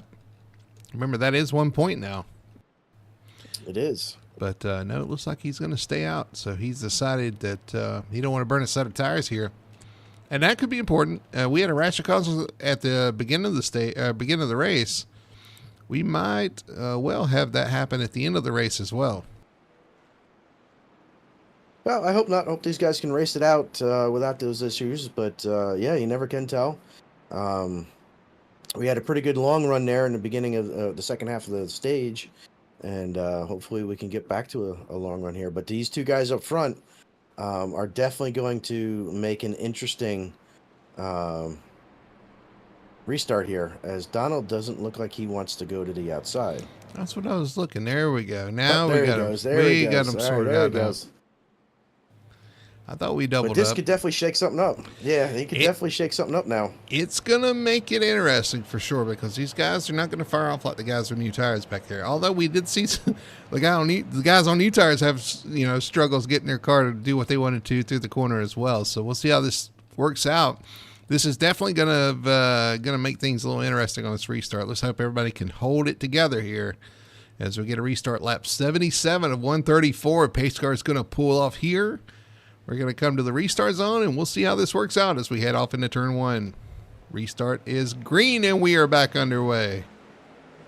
Wayne gets a good jump, and Nicholas following him through on the inside. Donald Bell goes up to the outside to give the middle to the guys behind him. That was a nice move.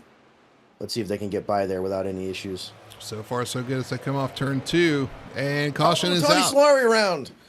James Torrey, Tony Solari in the back. Ryan Lark involved. Brian Thorson involved.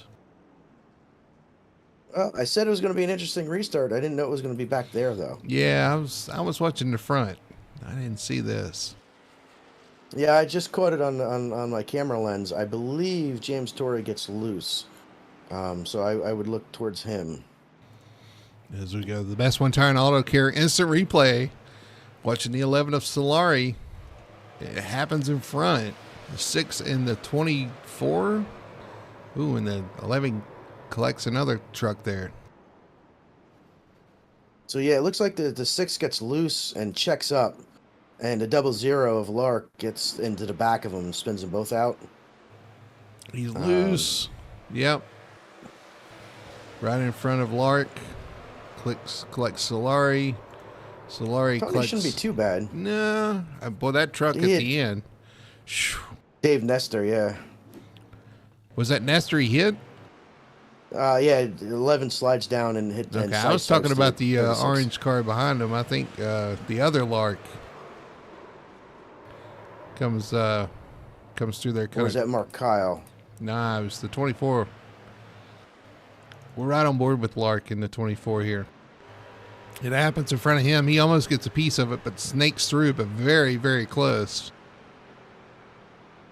Yeah, he does.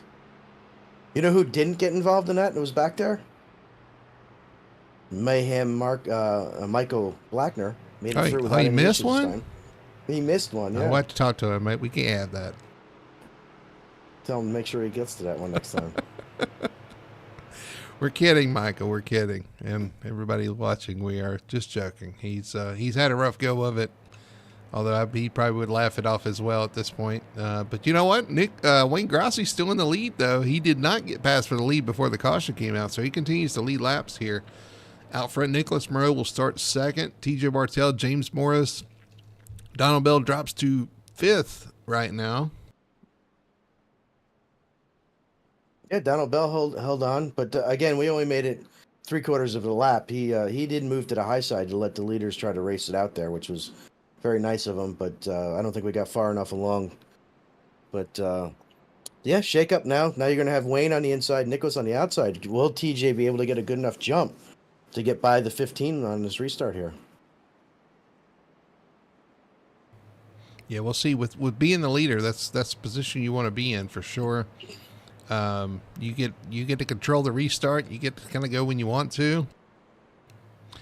And in the zone. Yeah. In the zone. You have to be in the zone. Otherwise, these guys would be, going on the back stretch. Yeah, going here. Yeah.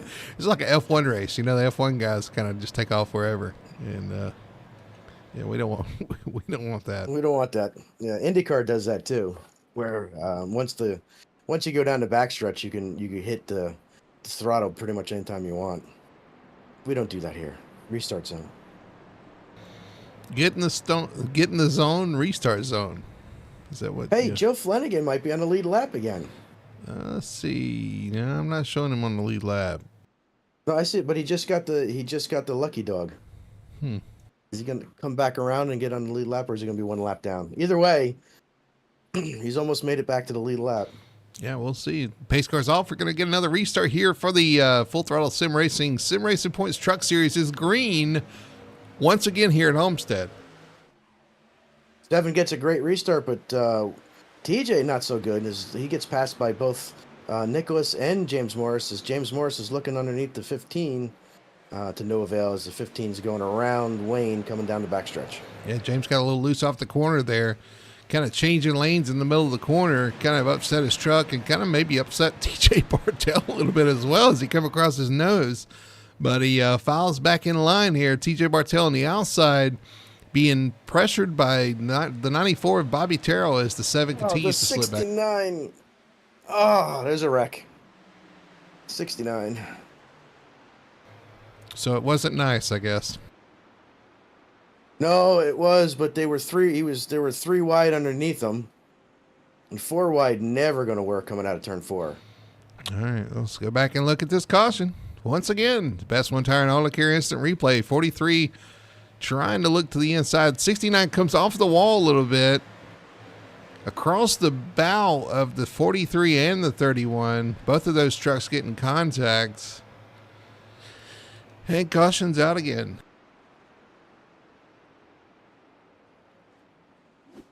It looked like a case of two trucks trying to fit in one spot. That don't work. On board with the 69 as he comes down. Kind of got a piece of the 71 as well when he went by, but the 31 almost flips the 69 over. He stays on the track though and continues on after his spin.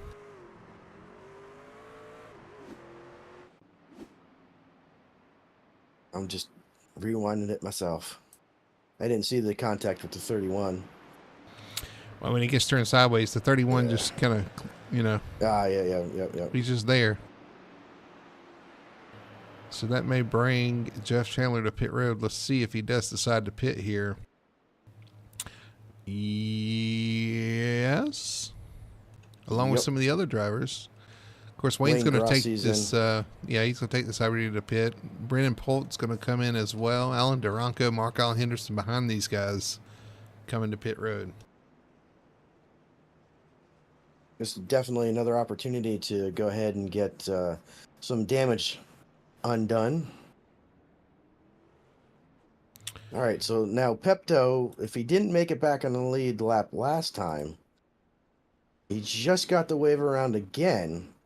He should definitely be on the lead lap this time, as he's going into turn 3 here. I'm looking for him. Where is he at? Yeah, he's coming through turn 4 right now to cross the front stretch. So he will get back on the lead lap.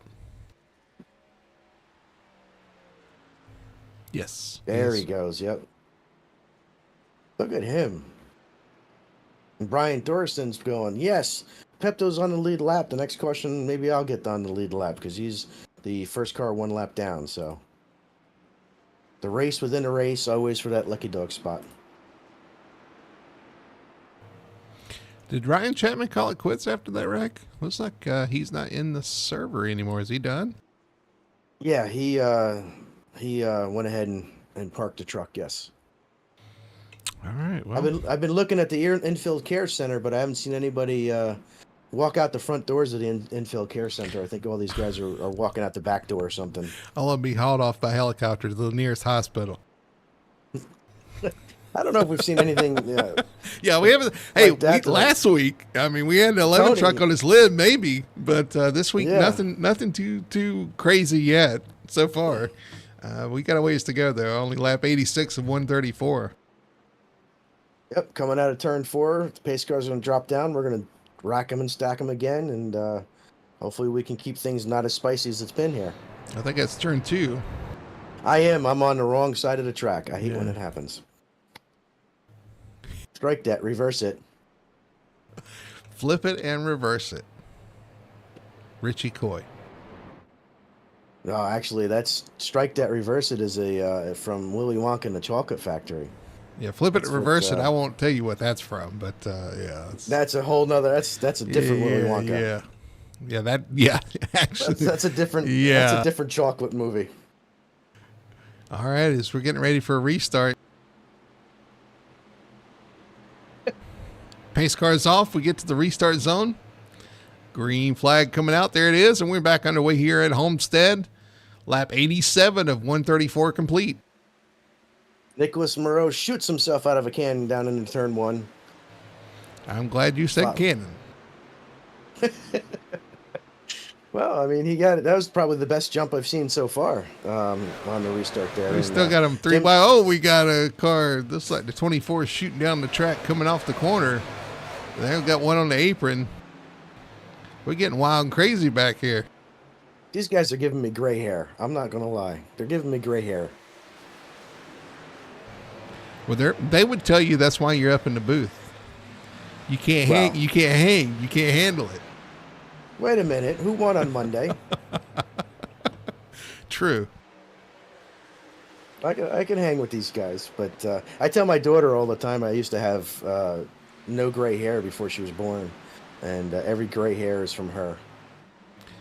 I don't think she believes me. Kids I don't will think she do believes that. me. Kids will do that. That's for sure.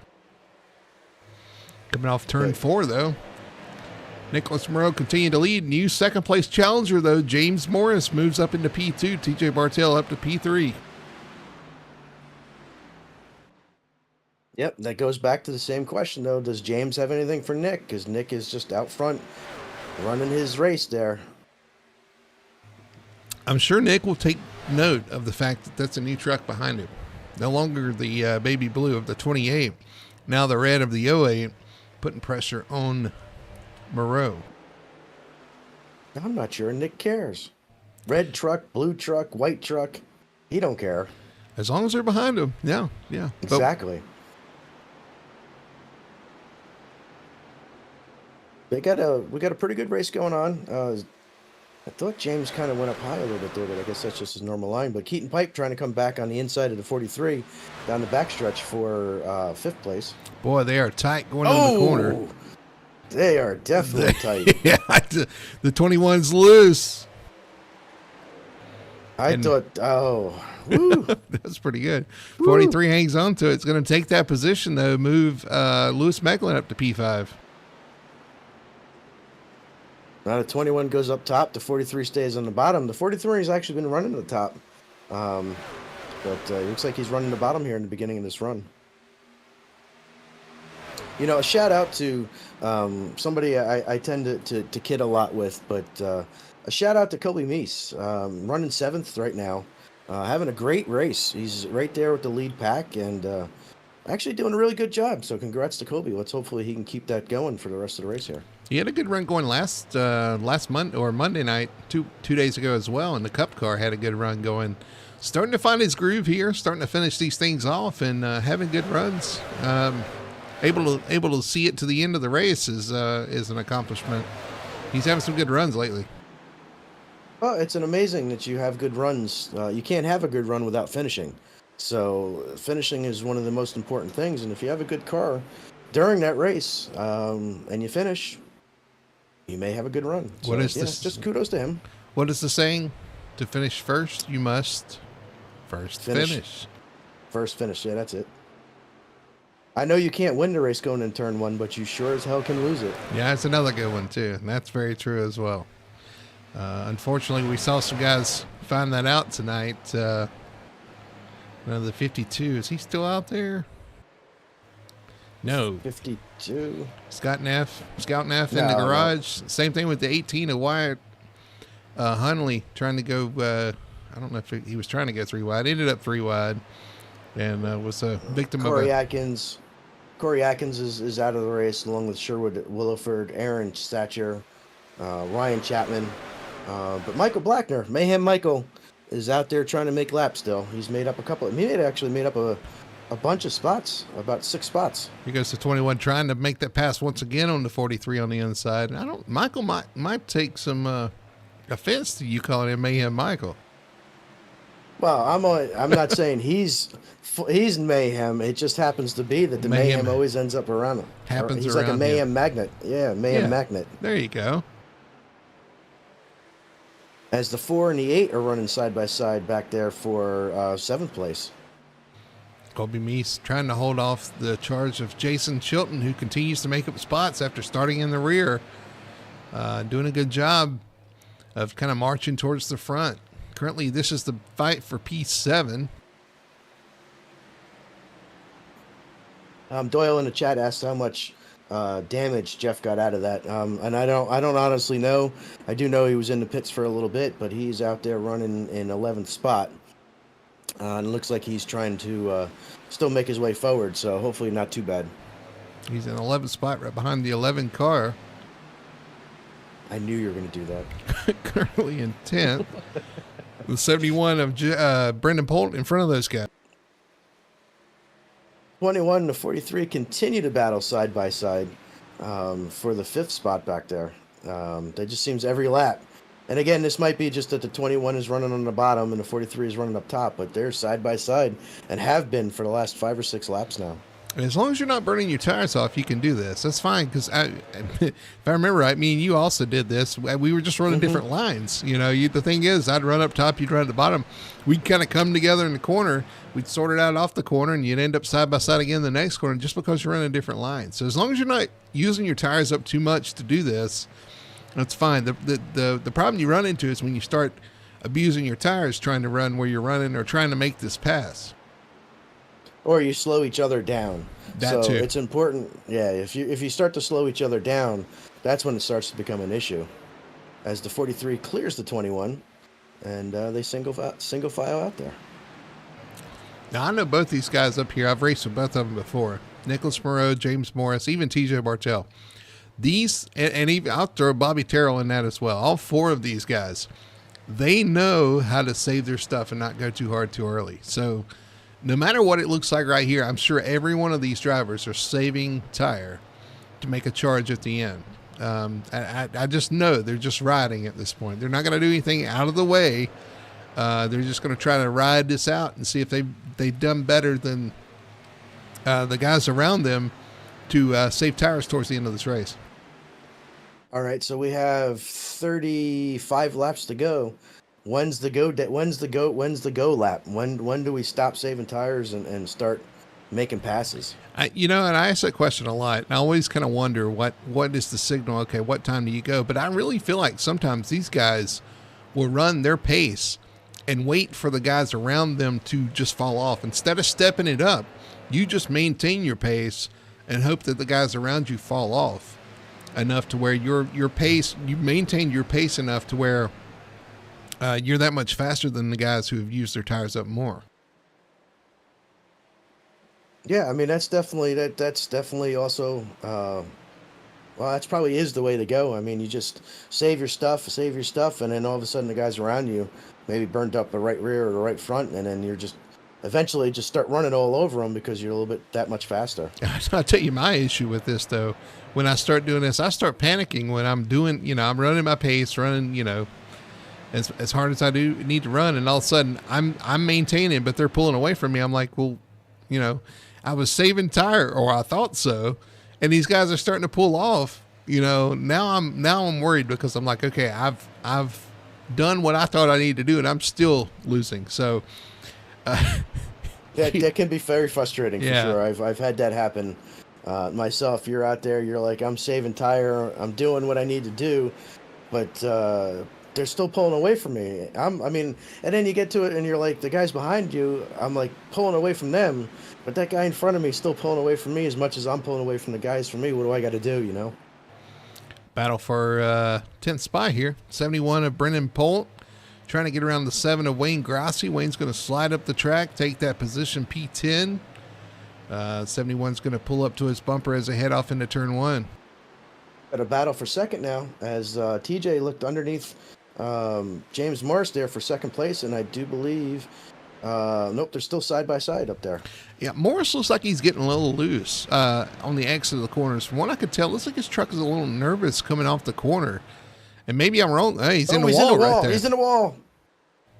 Keeps it going straight, but he lost second place. He's going to probably lose third here. Here comes the to 94. Bobby Terrell now. Yeah, it's not what you want to do.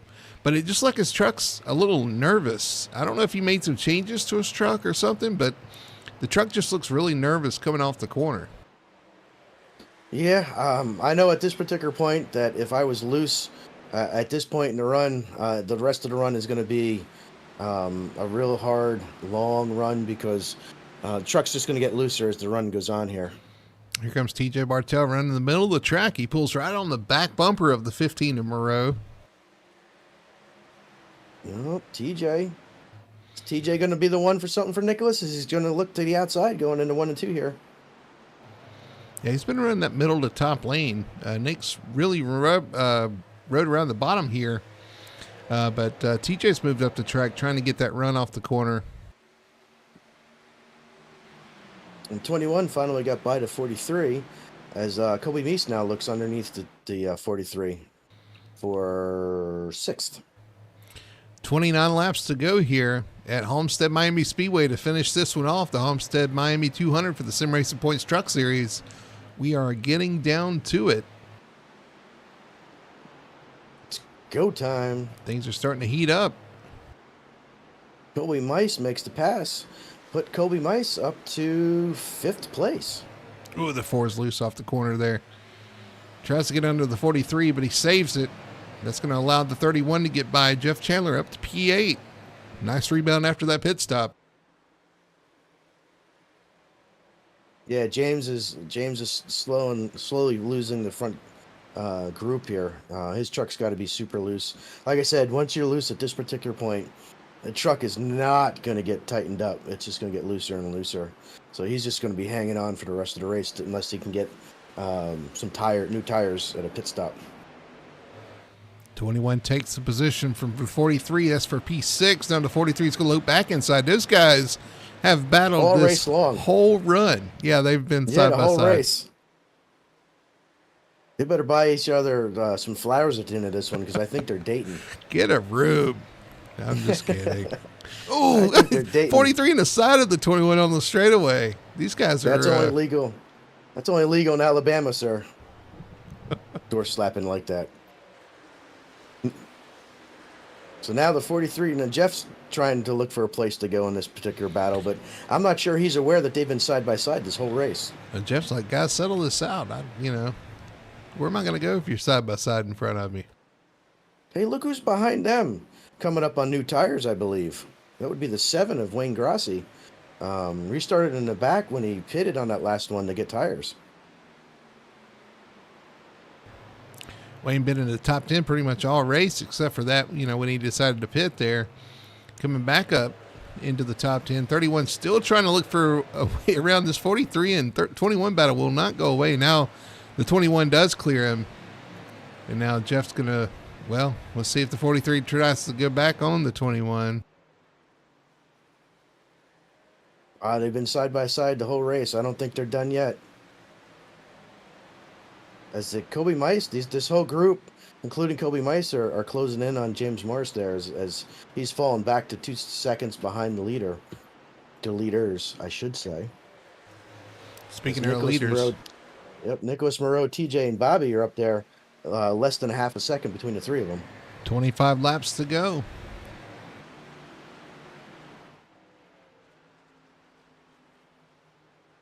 As we look back, and now Jeff is underneath the 43 as the 43 is trying to go back around to 21. 21 loose off the corner there. A little bit of a wiggle. Just a little bit. You said wiggle. I said a little bit.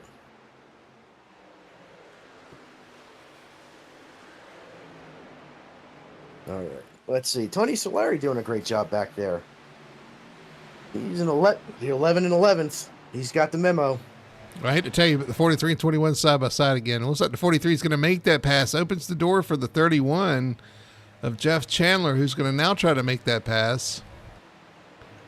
21 and Colby Mice is. Oh, they're into each other down the front stretch there. They're just kissing each other a little bit. Colby Mice makes the pass for 4th. Go, Colby. Colby's got a strong truck tonight. Makes that pass. Going to move up to the 4th position. It moves James Morris back down to P5. Again, that truck just did not look the same. I don't know if it was an adjustment or the track changed, but it has not looked the same since. You got the 43 of Meglin moving in on Morris right now, and Jeff Chandler right there with the 21 as well. And again, with all this fighting, the 7 of Wayne Grassi is closed up on this group as well. And he's got fresher tires than all these guys do. But Colby up there making that paint scheme look fast tonight. Well, I better do something. Well, he's got a good spot. The 43 has to see if he can get, if he can get the 43 and catch the 18, or if the 18's done with his slide backwards here. But the 08 is just looking for. He's just looking for the end of the race, I think, at this particular point. He's hanging on for sure. Going to fall back into the clutches of Lewis Meglin. You talked about Tony Solari. He's kind of in a group by himself there. All by himself in 10th with Jason Chilton and teammate Josh Mayhew right behind him. Josh Mayhew again. He's an older driver that's recently come back, and he's doing a pretty good job. Be offended if you call him old. He's not old. I didn't say he was old. I said he was an older driver, meaning he was been with FTSR prior in the past. He has. A returning driver. Having a good run tonight. He's under the weather, Yes. from what I heard. Reported that he's kind of under the weather tonight, so having one of those flu races. Having a good run tonight. Trying to crack the top 10, currently in P12 with the 4 in front of him. And was able to beat his teammate Tony to the line for the stage, so is he going to be able to do that again? And behind a Brendan Polt in the 71, he was up front early. But something going wrong with that truck as well. Oh, you see the 4 sideways right there on you. He hangs on to it, but the 71, not where I expected him to be. He's back here in, he's making the pass for 13th or 12th right now. Yeah, I think maybe some of these trucks got a little bit of damage in some of the earlier cautions, and that could pay a little bit of havoc on the handling. Even looks like Tony might have got up in the wall there. But, no. Listen, if that's the first time he did it all night, I mean, we made it. And you had to point it laps. out. He's going to love that. He's going to love it. Oh, absolutely. That's my job. The 31. I mean, he's laying down the commentator trophy here, which I won last week at Las Vegas. True. He's setting the mark for you to beat on Monday. All I had to do was not flip, and I was going to win that trophy. Poor guy. Yeah, it was a rough tumble he took down the backstretch. Good to see he's recovered and come back strong this week. We were kind of worried. Yep, actually, he just got passed by his teammate Josh Mayhew. So Josh Mayhew moving forward here towards the end. Is he going to be able to get into the top 10? He is in the top 10. 61 Mayhew passes. That is for P10, so it's a 10th place spot. The 31 of Jeff Chandler, we've been watching, trying to get a run on the 43 of Lewis Macklin to make that pass. And now he's going to look to the inside. Yeah, it looks like the 18. He clears him big time going in the corner there. And he's got that position now. Is he going to be able to catch the 18, who has kind of stemmed his fall backwards a bit here and is riding around currently in 5th? Yeah, the 08 Morris, technically an 18, but in the 08. Did I say 18? I'm so confused. Yeah, well, I mean, it is 18 on the track. It looks, I know. So I'm just looking back up front here as the laps are winding down. We're going to come to 15 to go. Nicholas Moreau is still out front, but TJ is still kind of right there within striking distance. Ooh, Bobby Terrell's coming down pit road. What is going on there? Do we have to make pit stops at the end? This is a question I've kind of wondered. TJ Bartel, Nicholas Moreau out front, but Bobby Terrell is on pit road. That just caught me by surprise. Yeah, I wondered because this is going to be kind of a long run. So we're going to have pit stops at the end here. Is the 08 dropping back to save fuel? Is that the call? Who can make it? I didn't even think of that. Maybe that is why he went backwards. Maybe he was saving fuel. Now we're going to have to see if anybody else pulls off. Or maybe did they just not get Bobby full of fuel there on his last pit stop? Well, who pitted there at the end? I was telling you, somebody pitted there at the very end of this run. You want me to remember all the way back then? At the beginning of this run, who was that? It was a couple of the guys that were already in the back. So we'll see who can make it here. This could get very interesting here towards the end. Nicholas Moreau, TJ Bartel continue to stay out. Same thing with Colby Mice. Jeff Chandler, we know he came down. He had to fix damage. So we know he took fuel. He's got the most fuel up the top 5, I believe, right now. And he just went past James Morris. Yes. So now he's up to 4th. And Josh Mayhew is making a move on the 21 as he continues his move forward into 7th. And did you not say that Wayne Grassi also pitted on that last caution? Yeah, because he was fixing damage. So there you go. He's another one. Oh, boy. I think Josh is one of the reasons why he's moving forward here is I do believe he's also one that pitted to get tires. So he's moving forward. Nicholas Moreau continuing to lead. TJ Bartel 2nd. Colby Meese now 3rd. Does he have the fuel? Wouldn't that be a story? Yeah, we're just speculating that that's the issue with Bobby, but I'm curious if maybe they didn't get him full because we don't see any other takers here on pit road so far. Not They're yet. 3 wide for 5th place with Josh Mayhew underneath the 43 as Bobby Terrell's now trying to come back up through the field as Josh passes himself into 6th position. 6th spot. Yep. Having a good run, starting to make hay with those tires. Oh, you see the 94 making his way by the 08. Kind of roots him off the bottom. That's going to cause the 61 to get a run down the straightaway. He's looking for 5th. I don't think he's done quite yet.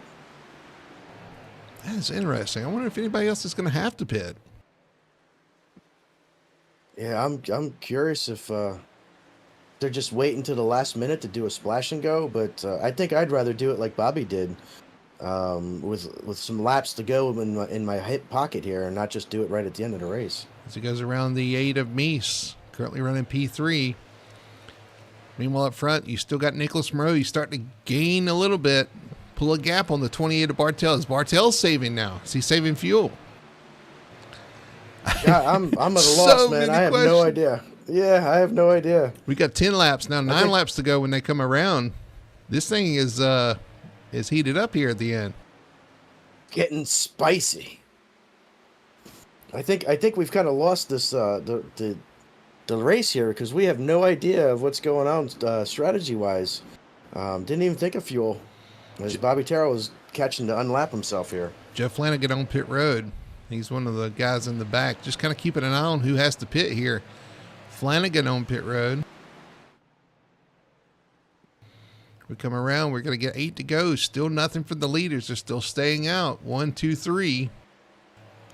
Jeff Chandler starting to run in on the 8 of Meese.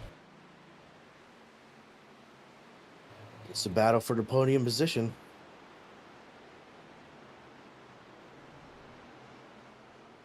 Looks like Josh Mayhew may actually be the fastest car on the track right now. He's definitely got a fast one. Now he's saving his tires really good, running P5 right now. Definitely a good charge forward for him. I just wonder at this point now if they have to pit, because you would think if they had to do it, they'd already stopped as early as Bobby stopped. Did Bobby miscue there? I don't really know. Yeah, I mean, at this particular point, if they pit now, Bobby's going to be in the catbird seat because he's been running around on new fresh tires now for about 10 laps. I just saw Nick 8 touch Nick touched the wall of turn 2 there when we went to him. So they're still pushing as hard as they can. And guess who's still running next to each other? I would guess 21 to 43. 21 to 43 still right there together. Yep, all race long. It's been fun to watch. They've done a good job with each other. Racing hard, but racing clean. Hopefully they say the same thing after the race as they're side by side once again. Leader continues to be the 15 of Moreau. We'll come around and see 5 laps to go here at the line. 5 laps. And TJ Bartel's starting to make his presence known once again. He's moved in a little bit on him. I'm on the edge of my seat. I'm just, are they going to run out of fuel? Are they going to pit? What's going to happen? We got 5 laps to find out here. Well, TJ's caught him pretty quickly here. Yeah, Nick might be really close to not making it, and he's got to pedal some, so I don't know. They head down the backstretch into turn 3. I'm telling you, he's caught him real quick here. It kind of makes me wonder if the 15 thinks he's short now, or is he having a handling issue?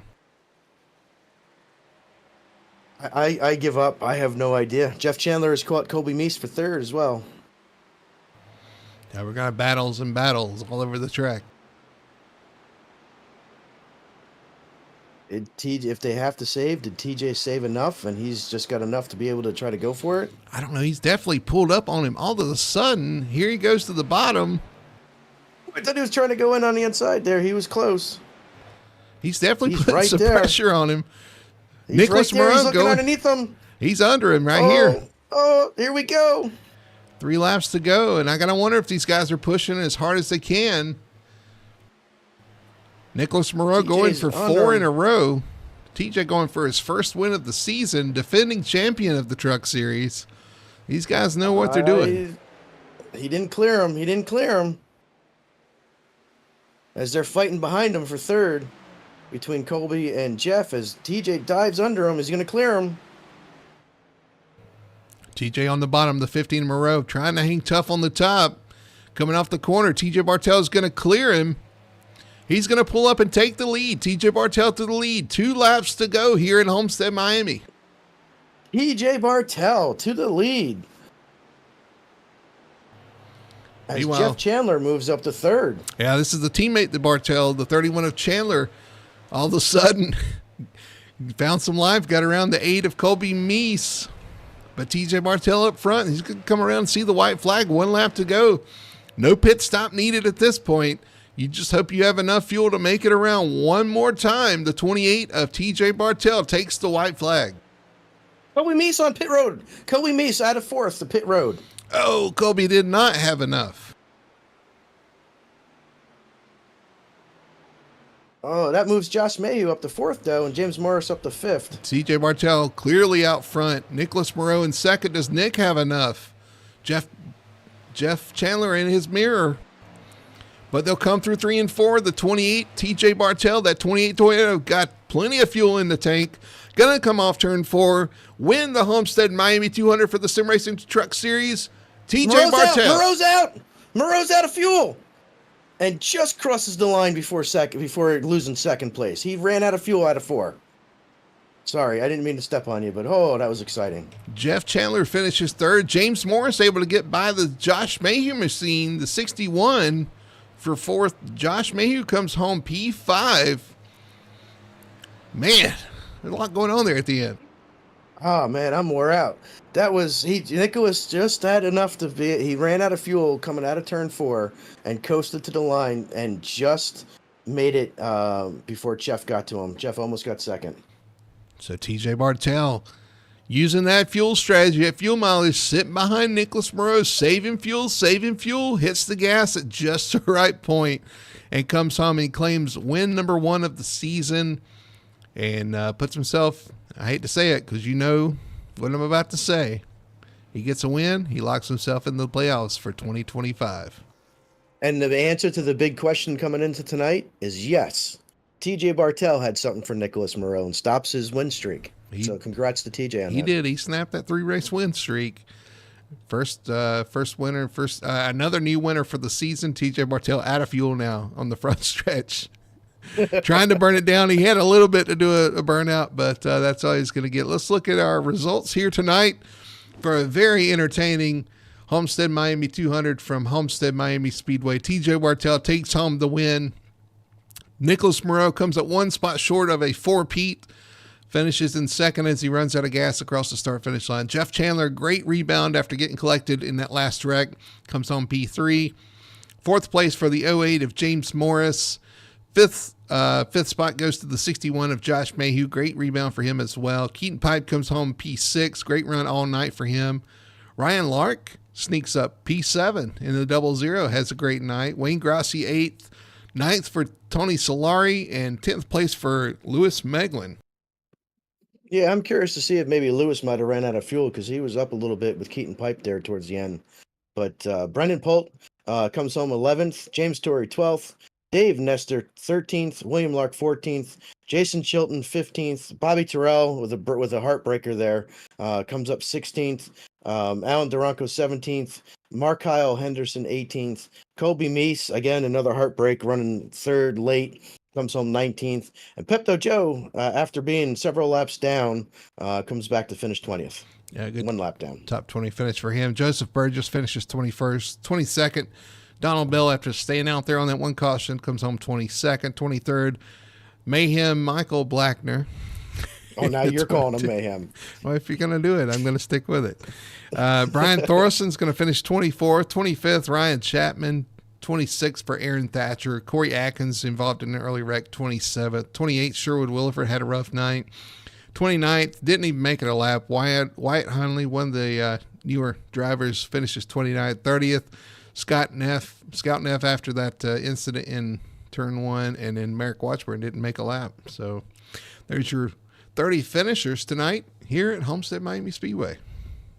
What a race, man. What a race. We had everything. Fuel mileage, people running out of fuel, too wide. Man, what a race. Cautions early, long run at the end to run fuel out. I mean, yeah, again, I say it every week. These races have a little bit of everything, and tonight surely proved that as well. So we're going to take a quick break, though. We'll come back, talk to our top 3 finishers, do a recap of the race, look forward next week, and do all that. On the other side of the break, we'll be right back after this. Racing isn't easy, but experiencing it is. iRacing puts you in the driver's seat with the industry's leading sim racing game.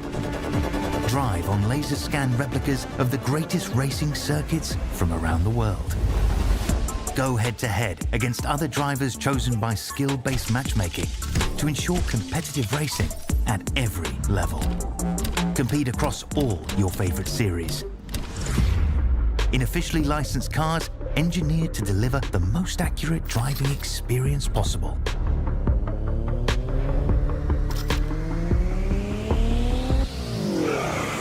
Join a race or host your own with players from across the globe. Race against the computer or in a league with friends. Feel the thrill behind the wheel. Visit iRacing.com.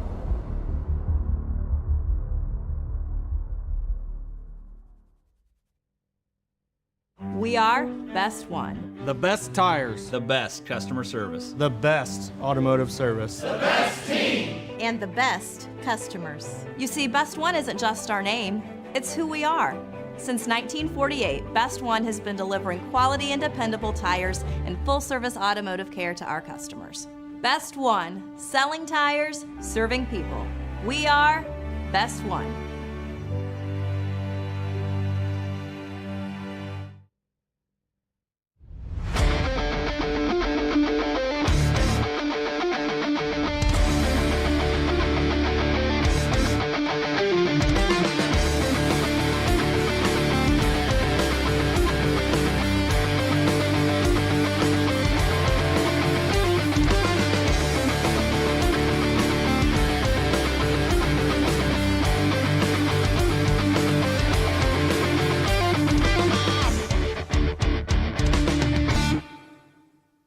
Usually does Back pop here in at eventually. Homestead-Miami Speedway for the Sim Racing Points Truck Series, presented by Full Throttle Sim Racing.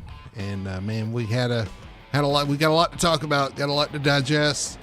Got a new winner for the season as well. But we'll start with P3. Let's see if we can grab our third place finisher tonight, Jeff Chandler in the 33. Jeff, congratulations on a third place, a hard fought finish. You had to rebound from that wreck late in the race there, able to come home P3. It must have been fun driving through the field there. It looked like a lot of fun. Oh, it definitely was. And actually that last wreck was a saving grace where I went in and I had to top off. And then when I came back around, I topped off again. I just kept topping off and I had like 1.6 gallons left at the end. So that was the difference. You should have lent some to TJ so he could have finished his burnout. But hey, how about that, man? That was awesome seeing him. I mean, he beat the best in the biz. I mean, Nick is the man. So I'm very proud of him.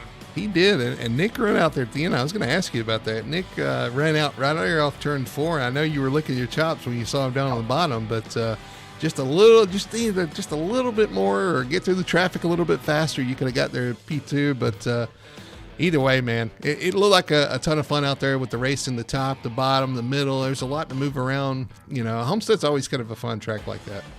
Yeah, I do enjoy racing here a lot, and I definitely enjoy the next-gen car over the truck here, but that's just personal preference. But I just love the track. Yeah, well, let's drop back early on in the race. You were racing back there. Man, the early parts of this race, I'm not sure how much you saw, but it was a little bit chaotic there. It was hard to kind of get things started. 3 cautions in a row right there, I think, before we got a lap under green. I don't know what your perspective of all that stuff was, but I know you started back there. Kind of talk about trying to drive through some of that. Hey, it was pure luck. I mean, there was no skill involved, being in the right place at the right time, and it was chaotic. And I think guys were just, not giving their tires long enough to. I think everybody just gets in a hurry for whatever reason, and their tires are cold, and this is a slick track, especially at night, and the trucks were just breaking loose, and I think once everybody figured it out, it became, we had some better runs there for sure. Yeah, absolutely. And, and then going back again to the winner tonight, TJ Bartel. I know you and TJ have teamed up this season on your team, brought him on board. And this has got to be a good feeling to see him succeed, get a win, not only for the team, but for himself, for his confidence. Get him up there, and like you said, beat the best of the best out there. It was in front of you, the '08, the 15, of course. Snapped that race win streak for Nicholas. I know it's got to be a heartbreak for him, but just talk about how it feels to be able to see people succeed, I guess, under your banner and your team so early this season.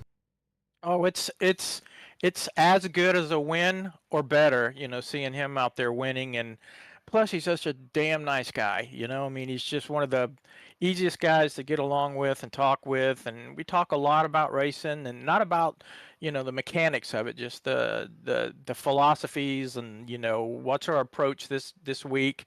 And it's I'm having a blast. I'm having a blast doing this with TJ, and just couldn't be happier for him. He's just a great guy. Well, again, congratulations for your third place finishers. Third place finish, a 1 and 3, first and third for the team. Again, congratulations! Just a successful night all around. I'm going to hand you the mic to let you do your shout outs and your sponsor plugs. Well, thanks to you and Richie for the broadcasting, and thanks to y'all, all the admins for the league. The league is just superb. Thanks to Sim Racing Points for being the sponsor of this series, and definitely Doyle Lawrence for just giving me the most awesome paints. I'm just privileged to drive them. I love driving his paints. He sends me something and I'm like giddy. I just can't wait to drive it. So tickled pink. Very happy to see TJ get a win, and just damn glad to be here in this league. Yeah, absolutely. Glad to have you, and glad to have Dole out there in chat as well. So again, congratulations. The 31 Jeff Chandler comes home P3 tonight. Thank you. And we're moving to second place. I believe, Richie, you're standing by with the 15 of Nicholas Moreau. Yeah, it took me a little bit to find Nick. I went down to his truck, and he had walked away. I don't think he was very happy with the end of the result there, but I finally found him in the back here at the garage at his truck. So Nick, heartbreaker, man. Tell me about your night. I guess it was a fuel mileage race, and it just didn't have enough. Tell me about that. Oh yeah, you said the right rule, the heartbreaker. So yeah, but I preferred to get the second place instead of be parked in the backstretch. But yeah, it was definitely a safe fuel race. I had to, because it's not easy to save fuel when you're leading. You have to keep the pace while still trying to save. Well, I had to let him come up and pass me at the end. Yeah, I mean, as a driver, that's one of the worst feelings in the world, is when you're trying to save fuel, and the guy behind you can draft off of you and save just a little bit more. And you had one of the best with the fuel saving with TJ behind you, but man, just a half a lap short, a lap and a half short. We saw Bobby Terrell pit out of third, and we're like, is this going to be a fuel mileage race? Because we didn't even know you guys were saving fuel. But outside of that, though, still a great run. Led lots of laps. I kept asking everybody, does anybody have anything for Nicholas? And apparently your fuel guy does. Yeah, so I knew I had a strong short run truck, but I wanted to be solid on the long run. It's not easy at Miami, because especially coming out of turn 4, it's so easy to get loose. If you try to fix that, you end up too tight. So I like that track, because even more than Vegas, because you really have to pay attention to tire wear. and there are multiple lines you can run to avoid the dirty air. It was not Yep. my case tonight, but you know, Well, guys behind you were running all over the track, so it's they were high, they were low, they were in the middle. So behind you, they were using all the different lanes. It's just you guys up front were more on the bottom. yeah, well, with the truck, I'm not sure about the cup car these days on that track, but on the truck, yeah, with for my setup, at least it was way better at the bottom. Yeah. So I mean, still, like I said, P2. It was close to losing there with Jeff at the end. I'm sure you were watching him as you were coasting down across the line. But I mean, when you're sad, you know, when your day ends in second and it's that's the worst of your day, it's still a good day. Yeah, for sure. I take the second place for sure. Even the third place. I mean, I was watching at Jeff coming fast, but I was clutching to. I even shut off the motor, you know, to save as much as possible. But yeah, I ran out of fuel right passing the finish line, so I was very very short. Well, like I said, that's definitely a heartbreaker. But congratulations on finishing P2. Still, the floor is yours to give any shout outs for yourself. Yeah, once again, thanks for organizing everything, guys, after all of these years. Big thanks to Transit, my crew chief, and congrats TJ, because he was fast. We were saving fuel, but he definitely has a fast truck tonight. Yeah, absolutely. In fact, I think Brody might have found our winner, TJ Bartel. Yeah, I'm standing out here in Victory Lane with the TJ Bartel truck out of fuel, but hey, you had what you needed to get to the start finish line. Led 22 laps tonight, come home with the win. TJ, congratulations! What a crazy end of this race. Thanks. Yeah, I mean, I wasn't sure, how things are going to shake out. I was completely astonished to get the pole, and then, led the first part of the race, and Nick got by me, and I was like, well, he's a fast dude. So when he didn't stretch it out on me, and I was staying with him, I'm like, I got a good truck. I should have a really good finish out of this, and things just worked out, and I knew under those cautions, we were really close to where we, could make it possibly. And I just was saving. And then the last run there, when I was following the 08, he was super fast too. I just said, instead of running these guys like, right up on them, I'm going to start backing up my entries and, save some fuel. And then when I got by him, me and Nick both about at the same time started really backing up entries trying to save fuel. And I'm like, he's been running harder than I've had to for a few laps. So hopefully. Yeah, absolutely. Yeah. I mean, we were we were watching it too, and he started like he gapped a little. He gapped you, but I guess at that point you were saving a little bit, and then it got closer, and I was like, wait a minute. We saw Bobby peeled off and pit. We're like, wait a minute, this is a fuel mileage thing. And Richie said it right. He said, the one guy you don't want to see in your mirror if it's a fuel mileage race is that 28 of Bartel. And for sure it played out just like that.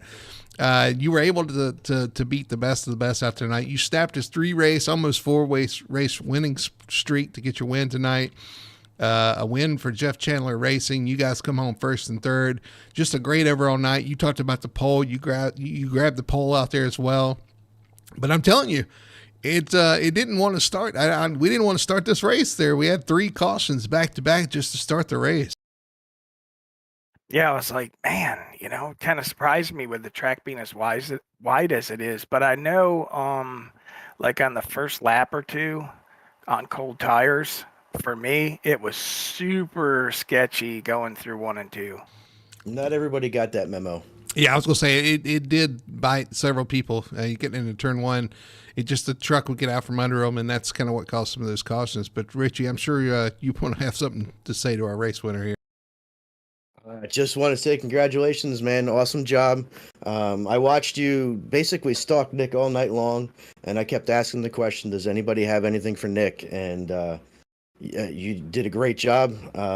Fuel mileage, like Brody said, the last person I want behind me on a fuel mileage race is TJ. So congratulations, man. Awesome job. Well, thanks, man. I really appreciate that. That means a lot. Yeah, so TJ, you got that first win of the season. You kind of locked into the playoffs now at this point. You got the win off your back. You were up there in points as well, so this is a great points night as well for you. Again, starting from on paper, it's going to look really good. You start from the pole and win the race. Hey, it's that simple. But it certainly wasn't that simple out there. But again, congratulations. We're going to let you do your shout outs. So your shout outs and sponsor plugs. Enjoy this one, and we'll all get out of here. But the floor is yours. Well, thanks, guys. I appreciate it. And I got to thank Full Throttle TV. You guys do an amazing job. I can't wait to go back and watch this one. Competition tonight was stout as always. It's fun racing these guys, and I got to thank Sim Racing Points, Victory Fuel, Nationwide Children's Hospitals, Best Tire for the caution stuff they do, and personally thanking Toyota. Logitech got new pedals, and they seem to be helping me some, although the brake's a little much to get used to. But got to thank Jeff Chandler a lot. He gives me a lot of pointers on, lifting points and when I want to turn in and, getting back on the throttle. He's been really awesome. And thank Bobby. He's a good teammate too. And just Blackout Coffee and Ring Dog Rescue, and just great night, and really hoping that this turns the truck season around. We've had a couple of bad races lately, so hopefully this is a step in the right direction. All right. Well, there's your winner tonight. The number 28, TJ Bartell, brings home the victory. TJ, again, congratulations and enjoy it. Thanks, guys. I really appreciate it. I'm going to do that. Yeah, congrats, man, for sure. All right, Richie. Well, we had everything. We had a little bit of everything. We did. We had the cautions early, a rash of cautions. Then we had to run to the stage, and we had a long run at the end for a fuel mileage finish that we weren't really sure whether or not they could make it. I guess they weren't sure they could make it either. Some could, some couldn't. So it definitely was. The only thing we didn't have is rain. Outside of that, I think we had everything in that race.